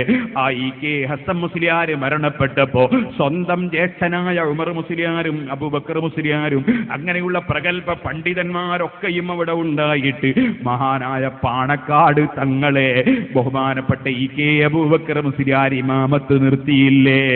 എന്തേ? ഫത്ഹുൽ മുഈൻ ഓതാത്തത് കൊണ്ടല്ല, തുഹഫ കാണാഞ്ഞിട്ടല്ല. ഞാനിത് പറയുന്നത് ഫത്ഹുൽ മുഈനും തുഹഫയും ഒക്കെ ഓതിയ ചില മുസ്ലിയാന്മാർ അവർ വഅദ് പറയുന്ന സമയത്ത് പറയും, ഓ മക്കളെ നിങ്ങളാണ് ഇമാമത്ത് നിൽക്കേണ്ടത്, ഓ ബാപ്പയുണ്ടെങ്കിൽ ബാപ്പയാണ് ഇമാമത്ത് നിൽക്കേണ്ടത് എന്നിങ്ങനെ മസ്അല പറഞ്ഞിട്ട് ഒരു വിവരവുമില്ലാത്ത കുട്ടികൾ അതേ വഅദ് കേട്ട് പിഴച്ചു പോകുന്നുണ്ട്. അതുകൊണ്ടാ പറഞ്ഞത്, കാര്യവിവരമുള്ള പണ്ഡിതന്മാർ അവർക്കറിയാം അദബിനെയാണ് മുന്തിക്കേണ്ടത്, അദബിനെയാണ് മുന്തിക്കേണ്ടത്. അതിനാൽ അർഹതയല്ല അവിടെ നോക്കേണ്ടത്, മറിച്ച് അർഹതയേക്കാൾ നോക്കേണ്ടത് അദബിനെയാണ്. അതുകൊണ്ട് മഹാന്മാരുള്ള സമയത്ത് അവരാണ് ഇമാമത്ത് നിൽക്കേണ്ടത്, അവർക്കാണ് അതാ മുൻതൂക്കം നൽകേണ്ടത്. അതിനാൽ വലിയ പ്രതിഫലം ലഭിക്കുന്നു. അപ്പൊ പുണ്യമെന്നത് മറ്റൊരു വിഷയമാണ്. ഇരിക്കട്ടെ, ഞാൻ അതിലേക്ക് വിശദമായി കടന്ന് സംസാരിക്കുന്നില്ല. ഏതായിരുന്നാലും ശരി, പുണ്യമെന്ന് പറയുന്നത് മറ്റൊരു വിഷയമാണ്. അപ്പോൾ സൂറത്തുൽ ഫാത്തിഹ, ആ സൂറത്തുൽ ഫാത്തിഹ ഓതിയിട്ടുള്ള ദുആ അതിന് ഇജാബത്തുണ്ട്. സൂറത്തുൽ ഫാത്തിഹയ്ക്ക് വലിയ പവറുണ്ട്. സൂറത്തുൽ ഫാത്തിഹ ഓതി മന്ത്രിച്ചപ്പോൾ വിഷമിറങ്ങി, അതിന്റെ പേരിൽ ആടുകളെ പ്രതിഫലം ലഭിച്ചപ്പോ സഹാബത്ത് പ്രതിഫലം സ്വീകരിച്ചു. നബി സല്ലല്ലാഹു അലൈഹി വസല്ലം തങ്ങൾ പറഞ്ഞു, ആട്ടിന്റെ മാംസത്തിൽ ബാക്കിയുണ്ടെങ്കിൽ ഒരൽപ്പം എനിക്കും തരൂ, ഞാനും തിന്ന് കാണിച്ചു തരാം. ഖുർആൻ ഓതി മന്ത്രിച്ചിട്ട് കിട്ടിയ പ്രതിഫലം തെറ്റല്ല, അത് അർഹതയുള്ളത് തന്നെയാണെന്ന് ബോധ്യപ്പെടുത്താൻ നബി സല്ലല്ലാഹു അലൈഹി വസല്ലം അതാ അതിൽ നിന്ന് എനിക്കും തരൂ എന്ന് ആവശ്യപ്പെട്ടു. വാസ്തവത്തിൽ ആ ഫാത്തിഹ സൂറത്ത് ഓതി മന്ത്രിച്ചാൽ ഫലമുണ്ടെന്ന് പഠിപ്പിച്ചു കൊടുത്ത ഉസ്താദല്ലേ അഷ്റഫുൽ ഖൽഖ് മുഹമ്മദുർ റസൂലുള്ളാഹി. അവിടുന്ന് അതാ ഒരു കഷ്ണം എനിക്ക് തരൂ എന്ന് ആവശ്യപ്പെട്ടു. ഇത് സഹീഹുൽ ബുഖാരിയിൽ കാണാം. ആകയാൽ സൂറത്തുൽ ഫാത്തിഹ അത് വലിയ പുണ്യമുള്ള സൂറത്താണ്. ആ സൂറത്ത് ഓതിയിട്ടുള്ള ദുആക്ക് ഇജാബത്താണ്. അതുകൊണ്ടാണ് മുഅ്മിനീങ്ങളെ അതാ വധൂവരന്മാർ അവര് വിവാഹത്തിന് വേണ്ടി അതേ അമ്മോശനും അല്ലെങ്കിൽ അതാ വലിയും അതുപോലെ വരനും ഒരു സ്ഥലത്തിരുന്ന് സജ്ജനങ്ങളുടെ മുന്നിലിരുന്ന് പണ്ഡിതന്മാരെ വേദിയിലിരുന്ന് വിവാഹം നടത്തി കഴിഞ്ഞാൽ ഉടനെ തന്നെ നമ്മളെ പഴയ അലിമീങ്ങൾ അൽ ഫാത്തിഹ എന്ന് പറയും. അവിടെയുള്ളവരെല്ലാം സൂറത്തുൽ ഫാത്തിഹ ഓതും. ഫാത്തിഹ ഓതിയിട്ട് എന്താണ് അവർ ദുആ ചെയ്യുന്നത്? നിങ്ങൾ മനസ്സിലാക്കണം. ചിലർക്ക് നിക്കാഹിന്റെ സദസ്സിൽ ഫാത്തിഹ ഓതി ദുആ ചെയ്താൽ എന്തോ ഒരു തെറ്റാണെന്നൊരു ധാരണയാണ്. അല്ലാഹുവേ, അവർ അറിവ് കുറഞ്ഞവരാണ്, അവർക്കും നീ സത്യം ബോധ്യപ്പെടുത്തി കൊടുക്കണം റഹ്മാനേ. സൂറത്തുൽ ഫാത്തിഹ ഓതിയിട്ട് ഈ പണ്ഡിതൻ പ്രാർത്ഥിക്കുന്നത് എന്താണ്? അൽഹംദുലില്ലാഹി റബ്ബിൽ ആലമീൻ അല്ലാഹുമ്മ സ്വല്ലി വസല്ലിം വബാരിക് അലാ സയ്യിദിനാ മുഹമ്മദിൻ വഅലാ ആലി സയ്യിദിനാ മുഹമ്മദ്. ഫാത്തിഹ ഓതിയിട്ട് ഹംദ് ചൊല്ലിയിട്ട് സലാത്ത് ചൊല്ലിയിട്ട് ദുആ ചെയ്യുകയാണ്. അല്ലാഹുമ്മ ഔസിൽ വബല്ലിഗ് മിസ്ല സവാബി മാ ഖറഅനാഹു ഇലാ ഹദ്റത്തിൻ നബി സയ്യിദിനാ മുഹമ്മദിൻ സ്വല്ലല്ലാഹു അലൈഹി വസല്ലം. വലിയ സന്തോഷത്തിന്റെ ഒരു ദിവസമാണ് ഇന്ന്. ഏറ്റവും കൂടുതൽ ഓർമ്മിക്കേണ്ട വ്യക്തി ആരാണ്? സർവ്വ സന്തോഷത്തിന്റെയും കാരണക്കാരനായ മുഹമ്മദ് റസൂലുള്ളാഹി. അതുകൊണ്ട് റസൂലുള്ളാഹിന്റെ പേരിൽ സലാത്ത് ചൊല്ലിയിട്ട് ആ പണ്ഡിതൻ പ്രാർത്ഥിക്കുകയാണ്, അല്ലാഹുവേ, ഞങ്ങളിപ്പോൾ ഖുർആൻ ഓതിയിട്ടുണ്ട്. ആ ഖുർആൻ ഓതിയതിന് ഓരോ അക്ഷരത്തിനും 10 പ്രതിഫലം അല്ലാഹു തരുമല്ലോ ഓതിയവർക്ക്. ആ പ്രതിഫലം പോലത്തെ ഒന്ന് അല്ലാഹുവേ നീ ഞങ്ങളുടെ നേതാവായ നബി സല്ലല്ലാഹു അലൈഹി വസല്ലം തങ്ങൾക്ക് കൊടുക്കണം. ഞങ്ങൾക്ക് നീ തരുന്നത് പ്രതിഫലം, ഓതിയതിന്റെ പ്രതിഫലം, അതിന്റെ പ്രതിഫലം എന്ന് പറഞ്ഞാൽ എല്ലാവർക്കും അറിയാലോ. ഇവിടെ ഇപ്പൊ മൈക്ക് വർക്ക് ചെയ്യുന്നുണ്ട്. മൈക്ക് വർക്ക് ചെയ്യുന്നതിന്റെ പ്രതിഫലം ആർക്കാ? അത് നമ്മളെ JSSകാർക്കാ അതിന്റെ പ്രതിഫലം. മൈക്ക് വർക്ക് ചെയ്യുന്നതിന്റെ പ്രതിഫലം അവർക്കാണ്. അതിന്റെ ഫലം ആർക്കാ? ഫലം നമുക്കൊക്കെ തന്നെ, എനിക്കും നിങ്ങൾക്കും തന്നെ ഇതിന്റെ ഫലം. അപ്പൊ പ്രതിഫലം, ഞങ്ങൾ പരിശുദ്ധ ഖുർആൻ ഓതിയതിനാലുള്ള പ്രതിഫലം അത് ഞങ്ങൾക്ക് നീ തരുമല്ലോ അല്ലാഹ്. അതെന്താണോ തരുന്നത് അതുപോലത്തെ ഒന്ന് ഹബീബായ നബി സല്ലല്ലാഹു അലൈഹി വസല്ലം തങ്ങൾക്കും നീ കൊടുക്കണം. പിന്നെ എല്ലാ മഹാന്മാരായ അമ്പിയാക്കൾക്കും കൊടുക്കണം, എല്ലാ മഹാന്മാർക്കും കൊടുക്കണം. അല്ലാഹുവേ, ഈ കല്യാണത്തിൽ അത് അമ്മോശന്റെ ബാപ്പക്ക് പങ്കെടുക്കാൻ കഴിഞ്ഞില്ല, ബാപ്പ മരിച്ചുപോയില്ലേ, ഉമ്മാമാക്ക് പങ്കെടുക്കാൻ കഴിഞ്ഞിട്ടില്ല, ഉപ്പാപ്പാക്ക് പങ്കെടുക്കാൻ കഴിഞ്ഞിട്ടില്ല, പുതിയാപ്പിളുടെ ഉപ്പാപ്പാക്ക് പങ്കെടുക്കാൻ കഴിഞ്ഞിട്ടില്ല. അല്ലാഹുവേ, അവർക്ക് ഖബറിൽ കിടക്കുകയാണ്, അവർക്കും നീ കൊടുക്കണം. ഞങ്ങൾക്ക് നീ ഇപ്പോൾ തരുന്ന പ്രതിഫലം, ആ പ്രതിഫലം പോലെ ഒന്ന് നീ അവർക്കൊക്കെ കൊടുക്കണം അല്ലാഹുവേ. ഒന്നാമതായി പറയുന്നത് ഇതാണ്. ഇതിനെന്താണ് തെളിവ്? ഇതിന് ഖുർആനാണ് തെളിവ്. ഖുർആനിൽ അല്ലാഹു പറഞ്ഞു, ഉദ്ഉനി അസ്തജിബ് ലക്കും, നിങ്ങൾ എന്നോട് പ്രാർത്ഥിച്ചോളൂ, ഞാൻ ഉത്തരം തരും. ഈ നിക്കാഹ് നടന്ന ബറക്കത്തുള്ള സദസ്സിൽ സൂറത്തുൽ ഫാത്തിഹ ഓതിയിട്ട് പടച്ചവനോട് പ്രാർത്ഥിക്കാണ്, പടച്ചവനെ, ഞങ്ങളെ മരിച്ചുപോയവർക്കൊക്കെയും നീ ഇതുപോലൊരു മഹത്വം കൊടുക്കണേ. പ്രാർത്ഥിച്ചാൽ ഉത്തരം തരുമെന്ന് അല്ലാഹു വാഗ്ദത്തം ചെയ്തത് അതാ ഉറപ്പിച്ച് വിശ്വസിക്കുന്ന പണ്ഡിതന്മാർ അവിടെ വെച്ചതാ പ്രാർത്ഥന നടത്തുന്നു. പിന്നീട് അവര് പ്രാർത്ഥിക്കുന്നത് എന്താണ്? അല്ലാഹുമ്മ ബാരിക് ലിഹാദൈനി الزوجين കമാ ബാരക്ത അലാ ഇബാദിക الصالحين വഅസ്വാജിഹിം. നല്ല നല്ല മഹാന്മാർക്കും അവരുടെ ഭാര്യമാർക്കും നീ ബറക്കത്ത് ചെയ്തതുപോലെ ഈ വധൂവരന്മാർക്ക് നീ ബറക്കത്ത് ചെയ്യണേ. അല്ലെങ്കിൽ ബാറക്കല്ലാഹു ലക്കുമാ വബാറക അലൈക്കുമാ വജമഅ ബൈനകുമാ ഫീ ഖൈർ. നിങ്ങൾക്ക് രണ്ടുപേർക്കും അല്ലാഹു ബറക്കത്ത് നൽകട്ടെ, നിങ്ങൾക്ക് രണ്ടുപേർക്കും അല്ലാഹു തആല ബറക്കത്ത് ചൊരിയട്ടെ, നിങ്ങൾക്കിടയിൽ സന്തോഷത്തോടെ അല്ലാഹു തആല കുടുംബജീവിതം നൽകട്ടെ എന്നിങ്ങനെ പ്രാർത്ഥിക്കുന്നു. പ്രാർത്ഥിക്കുമ്പോൾ നബി സല്ലല്ലാഹു അലൈഹി വസല്ലം തങ്ങൾ പറഞ്ഞു, വമജ്തമഅ മലഉൻ ഫയദ്ഉ ബഅദുഹും വയുഅമ്മിനു ബഅദുഹും ഇല്ലാ അജാബഹുമുല്ലാഹ്. ഒരാൾ ദുആ ചെയ്ത് മറ്റുള്ളവർ ആമീൻ പറഞ്ഞാൽ അല്ലാഹു തആല ഉത്തരം കൊടുക്കാതിരിക്കൂല. ഉത്തരം കിട്ടാനുള്ള മാർഗമാണ് കൂട്ടായ ദുആ. അതുകൊണ്ട് സൂറത്തുൽ ഫാത്തിഹ ഓതി ഉത്തരം കിട്ടാൻ, എന്നിട്ട് മരിച്ചുപോയവരെ മുഴുവനും ഓർമ്മിച്ച് നമ്മുടെ വിവാഹ സദ്യയിലൊന്നും പങ്കെടുക്കാത്ത നമ്മുടെ മുൻഗാമികളെ മുഴുവനും ഓർമ്മിച്ച് അവർക്കൊക്കെയും വേണ്ടി പ്രാർത്ഥിച്ച്, എന്നിട്ട് ഈ വധൂവരന്മാരുടെ കുടുംബജീവിതത്തിന്റെ നന്മയ്ക്ക് വേണ്ടി പ്രാർത്ഥന നടത്തുന്ന നിക്കാഹ് എന്തൊരു ബറക്കത്തുള്ള നിക്കാഹാണ് സുഹൃത്തുക്കളെ. അതേ സമയത്തൊരു സൂറത്തുൽ ഫാത്തിഹ ഓതാതെ, ഒരു ദുആ ഇല്ലാതെ പണ്ഡിതന്മാർ അതാ അവിടെ സദസ്സിലില്ലാതെ, സാലിഹീങ്ങളില്ലാതെ ഏതോ കക്ഷികൾ വന്ന് എന്തോ ഒരു വാക്കും പറഞ്ഞിറങ്ങിപ്പോകുന്ന വിവാഹം ബറക്കത്തില്ലാത്ത വിവാഹമല്ലേ? അതുകൊണ്ട് തന്നെ എന്റെ മകളുടെ വിവാഹം, എന്റെ മകന്റെ വിവാഹം ബറക്കത്തുള്ള വിവാഹമായി തീരണമെന്ന ചിന്ത ഓരോ മുഅ്മിനീങ്ങൾക്കും ഉണ്ടാകണമെന്ന് സാന്ദർഭികമായി ഉണർത്തുകയാണ്. ബഹുമാനപ്പെട്ട ഉമർ ഖാദി തങ്ങൾ പറയുന്നു, കുല്ലും മിനൽ മദ്കൂരി നദ്ബുൽ മുസ്തഖിൽ വദ്ഉ ലി സൗജൈനി ഇദാ അഖ്ദുൻ കമുൽ. നിങ്ങൾ വിവാഹത്തിന്റെ ഇടപാട്, നിക്കാഹിന്റെ സദസ്സ്, ആ നിക്കാഹ് നടന്നാൽ നിങ്ങൾ ഭാര്യ വധൂവരന്മാർക്ക് വേണ്ടി പ്രാർത്ഥന നടത്തണേ.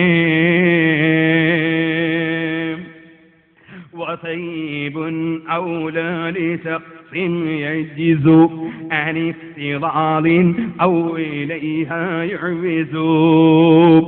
കന്യകത്വം നീങ്ങാത്ത പെണ്ണാണ് നല്ലതെന്ന് നേരത്തെ പറഞ്ഞിട്ടുണ്ടെങ്കിലും ഒരു വ്യക്തിക്ക് അതാ വധുവായി സ്വീകരിക്കപ്പെടുന്ന ഭാര്യ, ആ ഭാര്യയുടെ കന്യകത്വം നീക്കാനുള്ള ലൈംഗിക ശേഷിയില്ലാത്ത മനുഷ്യനാണെങ്കിൽ, അല്ലെങ്കിൽ അതേ നേരത്തെ ഞാൻ ഓർമ്മിപ്പിച്ചതുപോലെ അതാ കന്യകത്വം നീങ്ങി ഒരല്പം പ്രായമുള്ള പെണ്ണ് വീട്ടിലുള്ള ചെറിയ മക്കളെ സംരക്ഷിക്കാനോ മറ്റോ ആവശ്യമാണെങ്കിൽ അത്തരം ആളുകൾക്ക് അതാ കന്യകത്വം നീങ്ങിയ പെണ്ണ് അതാ ഗുണകരമാണെന്നും മഹാനായ ഇമാം ഉമർ ഖാദി റഹിമഹുല്ലാഹ് വിശദീകരിക്കുന്നു.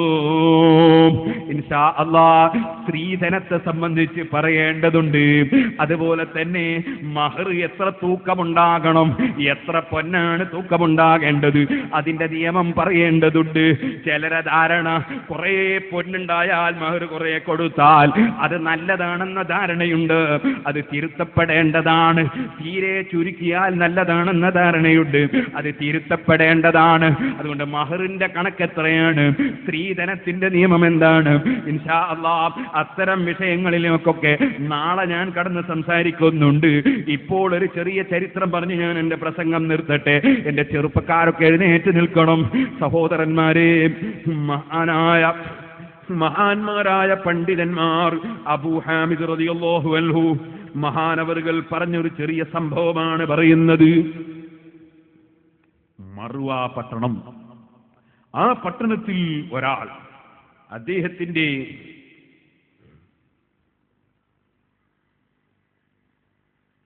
പേര് നൂഹ് ഇബ്നു മറിയം എന്നാണ്. അദ്ദേഹം മറുവ പട്ടണത്തിലെ ഏറ്റവും വലിയ പണക്കാരനാണ്. ആ പ്രദേശത്തെ ഏറ്റവും വലിയ നേതാവാണ്. ആ രാജ്യത്തിന്റെ ഖാദിയാണ്, ജഡ്ജിയാണ്. ഇരിക്കട്ടെ, ആ മറുവ പട്ടണത്തിൽ ഒരുപാട് സാമ്പത്തിക ശേഷിയുള്ള ജഡ്ജിയായ ഉന്നത ഉദ്യോഗസ്ഥൻ, വലിയ പണക്കാരൻ, നാട്ടിന്റെ നേതൃത്വം വഹിക്കുന്ന വ്യക്തി ആ നൂഹ് ഇബ്നു മറിയം. അദ്ദേഹത്തിന് ഒരുപാട് സാമ്പത്തികമായ ഭദ്രതയുണ്ട്, ഒരുപാട് പണമുണ്ട്. അദ്ദേഹത്തിന് നല്ല അഴകുള്ള ഭംഗിയുള്ള ഒരു പെൺകുട്ടിയുണ്ട്. ഒരുപാട് നേതാക്കന്മാർ, ഒരുപാട് പണക്കാർ, ഒരുപാട് ഉദ്യോഗസ്ഥന്മാർ ആ പെൺകുട്ടി വിവാഹം കഴിച്ചു കൊടുക്കാൻ ആവശ്യപ്പെട്ടു. അദ്ദേഹം തയ്യാറായില്ല. അദ്ദേഹത്തിന്റെ മനസ്സിൽ എന്റെ പ്രിയപ്പെട്ട പെൺകുട്ടിക്ക് ആരെ തിരഞ്ഞെടുക്കണം, ഈ ചിന്തയിൽ അദ്ദേഹം നീങ്ങി. അദ്ദേഹത്തിന് ഒരടിമയുണ്ടായിരുന്നു. ആ അടിമ ഇന്ത്യൻ വംശജനാണ്, ഇന്ത്യക്കാരനായ ഒരടിമയാണ്. ആ അടിമ, അദ്ദേഹത്തിന്റെ പേര് മുബാറക്ക് എന്നാണ്. അള്ളാഹുവിനെ ഭയപ്പെടുന്ന തഖ്വയുള്ള അടിമയാണ്. എന്നാൽ ഈ നൂഹ് ഇബ്നു മറിയം എന്ന നേതാവിന്, ജഡ്ജിക്ക് വളരെയേറെ പഴങ്ങളുള്ള മുന്തിരിങ്ങത്തോട്ടങ്ങൾ, മരങ്ങൾ, പഴങ്ങൾ ഉള്ള വലിയ തോട്ടമുണ്ട്. ആ തോട്ടത്തിന്റെ കാവലിന് വേണ്ടി, അതിന്റെ വാച്ച്മേനായി, അവിടെ ആവശ്യമുള്ള കാര്യങ്ങൾ നോക്കി നടക്കാൻ വേണ്ടി അടിമയായ മുബാറക്കിനെ അദ്ദേഹം തോട്ടത്തിൽ നിശ്ചയിച്ചു. 2 മാസം മുബാറക്ക് അവിടെ കഴിച്ചുകൂട്ടി. ഒരു ദിവസം തോട്ടം കാണാൻ വേണ്ടി ഉടമസ്ഥനായ നൂഹ് ഇബ്നു മറിയം വന്നു. മുബാറക്കിനോട് പറഞ്ഞു, നീ ഒരു നല്ല മുന്തിരിങ്ങക്കൊല ഇങ്ങെടുത്ത് കൊണ്ടുവരൂ. മുന്തിരിങ്ങക്കൊല കൊണ്ടു കൊടുത്തു. അത് നോക്കുമ്പോൾ പുളിക്കുന്ന മുന്തിരിങ്ങയാണ്. അദ്ദേഹം ചോദിച്ചു, വേറെ ഒന്ന് കൊണ്ടുവരൂ. ഇതെന്തേ നീ പുളിക്കുന്ന മുന്തിരിങ്ങ കൊണ്ടുവന്നിരിക്കുന്നത്? അയാൾ വേറൊരു കൊല എടുത്തു കൊടുത്തു. അതും പുളിക്കുന്നു. സുബ്ഹാനല്ലാഹ്. ഈ മുതലാളി ചോദിച്ചു, പുളിക്കുന്നതല്ലാത്ത ഒരു മുന്തിരികയും എടുത്തു തരാൻ നിനക്ക് കഴിയില്ലേ? അദ്ദേഹം പറഞ്ഞു, ഓ പ്രിയപ്പെട്ട മുതലാളി, ലാ അലമുൽ ഹാമിള മിനൽ ഹൽ, എനിക്ക് മധുരമുള്ള മുന്തിരിങ്ങ ഏതാണ്, പുളിക്കുന്ന മുന്തിരിങ്ങ ഏതാണ് എന്ന് അറിയില്ല. ഉടമസ്ഥന്റെ ചോദ്യം, സുബ്ഹാനല്ലാഹ്, ലക മുദ്ദത്തു ശഖ്തൈനി മുഖീമൻ ഫിൽ കറം വലാ തഅരിഫുൽ ഹൽവ മിനൽ ഹാമിൾ. 2 മാസം ഈ മുന്തിരിങ്ങ, പഴുത്ത മുന്തിരിങ്ങക്കൊലയുള്ള ഈ സ്ഥലത്ത് നീ നിന്നിട്ട് നിനക്ക് പുളിക്കുന്ന മുന്തിരിങ്ങ ഏതാണ്, മധുരമുള്ള മുന്തിരിങ്ങ ഏതാണ് അറിയില്ലെന്നു. അദ്ദേഹം പറഞ്ഞു, സയ്യിദ് ഇന്നനീ മാ ദുഖ്തുഹു, നിങ്ങളോടുള്ള കടപ്പാട് കൊണ്ട് ഞാൻ പറയട്ടെ, ഞാൻ ഇന്ന് വരെ ഈ മുന്തിരിങ്ങ തോട്ടത്തിൽ നിന്ന് ഒരു മുന്തിരിങ്ങ പോലും എടുത്ത് രുചിച്ചിട്ടില്ല. എനിക്ക് ഏതാണ് പുളിക്കുന്നതാണ് മധുരമുള്ളത് എന്ന് എനിക്കറിയില്ല. അദ്ദേഹം ചോദിച്ചു, ലിമലം തൗക്കുൽ മിന്നു, എന്തേ നീ ഇവരൊറ്റ മുന്തിരിങ്ങ തിന്നാതിരുന്നത്?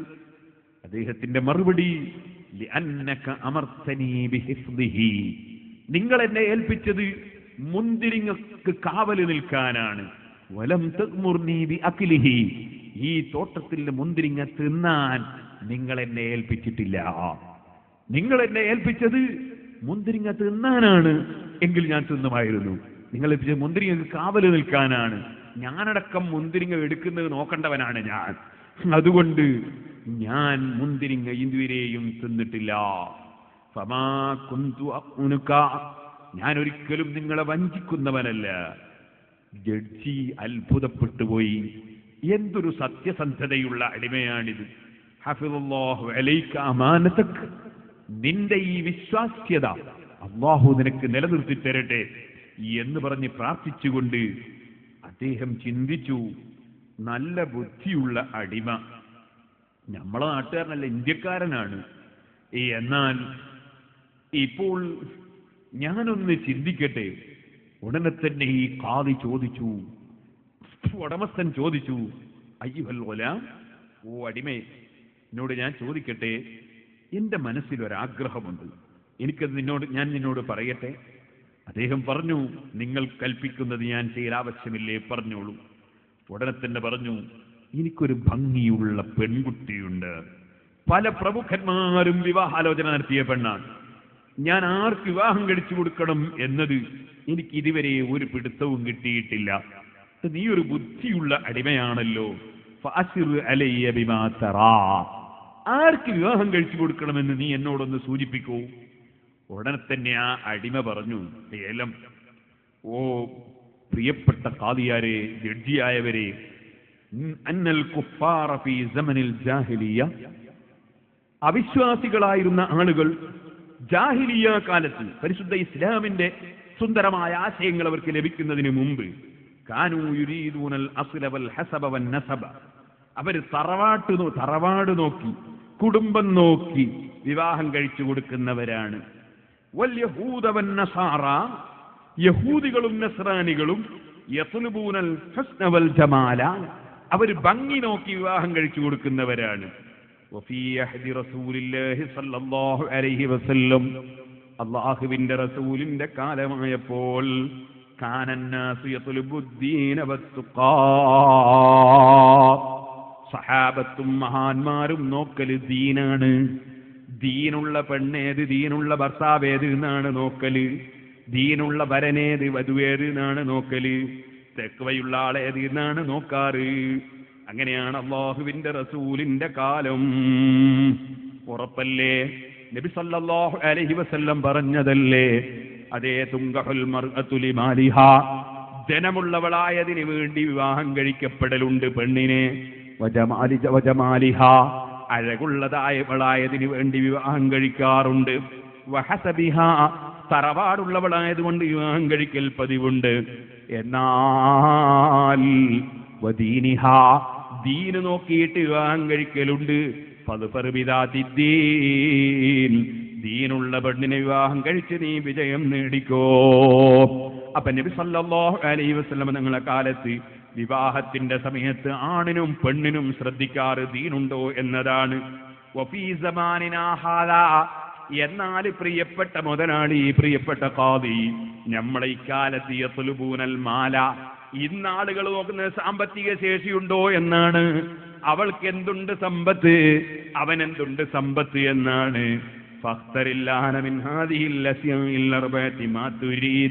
ഇങ്ങനെ 4 സ്വഭാവമുണ്ട്. യഹൂദിനെ സാറാക്കളെ സ്വഭാവം ഭംഗി നോക്കലാണ്, കുഫാറിന്റെ സ്വഭാവം തറവാട് നോക്കലാണ്. അതേ റസൂലുള്ളാഹി സ്വല്ലല്ലാഹു അലൈഹി വസല്ലം തങ്ങളെ കാലത്ത് ദീന് നോക്കലാണ്. ഇന്നത്തെ കാലത്ത് പണവും സമ്പത്തും നോക്കലാണ്. നിങ്ങൾക്ക് ഇഷ്ടമുള്ളത് തിരഞ്ഞെടുക്കാം. തന്നെ ആ ഖാദിയ ജഡ്ജി പറയുകയാണ്, യാ ഗുലാം ഖദ് ഇഖ്തർതു ദീൻ, ഞാനിതാ ദീനുള്ളവന് വത്തുഖാ, ദീനും തഖ്വയുമുള്ളവന് വിവാഹം കഴിച്ചു കൊടുക്കാനാണ് ഞാൻ ഉദ്ദേശിക്കുന്നത്. അല്ലാഹുവിന്റെ റസൂലിന്റെ കാലം അങ്ങനെയാണല്ലോ. അതുകൊണ്ട് വൗരീദു അൻ ഉസവ്വിജക ബിബ്നതി ലിഅന്നി ഖദ് വജദ്തു ഫീക ദീന വസ്സലാഹ്, നീ നല്ല ദീനുള്ള ഒരടിമയായി ഞാൻ മനസ്സിലാക്കുന്നു. അതിനാൽ എന്റെ മകളെ, എന്റെ അടിമയായ നിനക്ക് ഞാൻ വിവാഹം ചെയ്തു തരാൻ ഉദ്ദേശിക്കുന്നു. ഞാൻ നിന്റെ വിശ്വസ്തതയെയും ദീനുമൊക്കെ ഞാൻ പരിശോധിച്ചിട്ടുണ്ട്. അത് വളരെ എനിക്ക് ഇഷ്ടപ്പെടുകയും ചെയ്തിട്ടുണ്ട്. ആ അടിമയുടെ മറുപടി, അയ്യുഹ സയ്യിദു, ഓ സയ്യിദായവരെ, മുതലാളിയെ വിളിച്ച് പറയുകയാണ്, യജമാനനെ, അന അബ്ദുൻ റഖീഖുൻ, ഞാനൊരടിമയല്ലേ, ഹിന്ദിയും ഞാനൊരു ഇന്ത്യക്കാരനല്ലേ, അതുകൊണ്ട് തന്നെ നിങ്ങൾ പണം കൊടുത്ത് പൈസക്ക് വാങ്ങിയതല്ലേ എന്നെ, ഞാൻ നിങ്ങളെ അടിമയല്ലേ. കൈഫ തുസവ്വിജുനി ബിബ്നതിക, പിന്നെ നിങ്ങളുടെ ഈ മഹത്വമുള്ള പെൺകുട്ടിയെ നിങ്ങൾ എങ്ങനെ എനിക്ക് വിവാഹം കഴിച്ചു തരും. കൈഫ തഖ്താറുനി ലിബ്നതിക, നിങ്ങളെ പെൺകുട്ടിക്ക് നിങ്ങളെ എന്നെ എങ്ങനെ തിരഞ്ഞെടുക്കും. വതർളാനി, നിങ്ങളെങ്ങനെ തൃപ്തിപ്പെടും. ഉടനെ തന്നെ ഖാദിയുടെ മറുപടി, ഖുംബിനാ ഇലൽ ബൈതി ലിനുദബ്ബിറ ഹാദൽ അംർ, കാര്യം ഞാൻ തീരുമാനമെടുക്കാൻ നീ എന്റെ വീട്ടിലേക്ക് എന്റെ കൂടെ വരൂ. സുബ്ഹാനല്ലാഹ്, രണ്ടാളും വീട്ടിൽ ചെന്നു.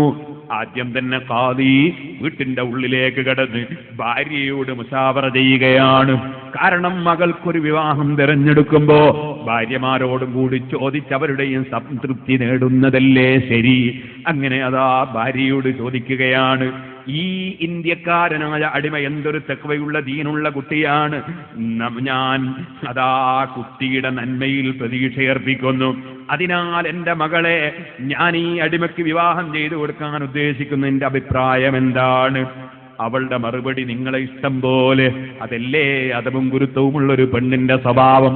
അല്ലംറു ഇലൈക്ക്, നിങ്ങളൊരു കാര്യവിവരമില്ലാത്ത വ്യക്തിയല്ലല്ലോ, നാട്ടിലെ ജഡ്ജിയല്ലേ, നേതാവല്ലേ, ഒരുപാട് വിഷയങ്ങൾ കൈകാര്യം ചെയ്യാൻ അറിയുന്നവരല്ലേ, പിന്നെ ഞാൻ അതിൽ ഇടപെടേണ്ടതുണ്ടോ?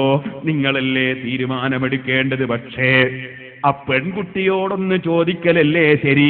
അതുകൊണ്ട് ആദ്യം നമ്മൾ ആ പെൺകുട്ടിയോടൊന്ന് സമ്മതം ചോദിക്കുക വേണമല്ലോ. പെൺകുട്ടിയും തൃപ്തിപ്പെടണ്ടേ. പെൺകുട്ടിയുടെ അടുക്കലേക്ക് ചെന്നു. വിവരം പറഞ്ഞപ്പോൾ ആ പെൺകുട്ടിയുടെ മറുപടി, അതേ ബാപ്പയുടെ സന്ദേശം, ഉമ്മയാണ് ആ പെൺകുട്ടിയുടെ മുമ്പിൽ മെസ്സേജ് നൽകുന്നത്.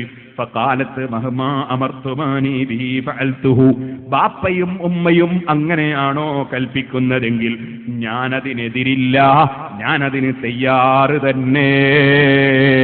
കാര്യവിവരമുള്ള ബാപ്പ, ആ ബാപ്പയുടെ കൂടെ ഇന്ന് വരെ ജീവിച്ച ഉമ്മ, എനിക്കും അതെ എന്റെ നന്മ ഉദ്ദേശിച്ചല്ലാതെ ബാപ്പയും ഉമ്മയും ചിന്തിക്കൂലല്ലോ. എനിക്ക് സമ്മതം തന്നെ.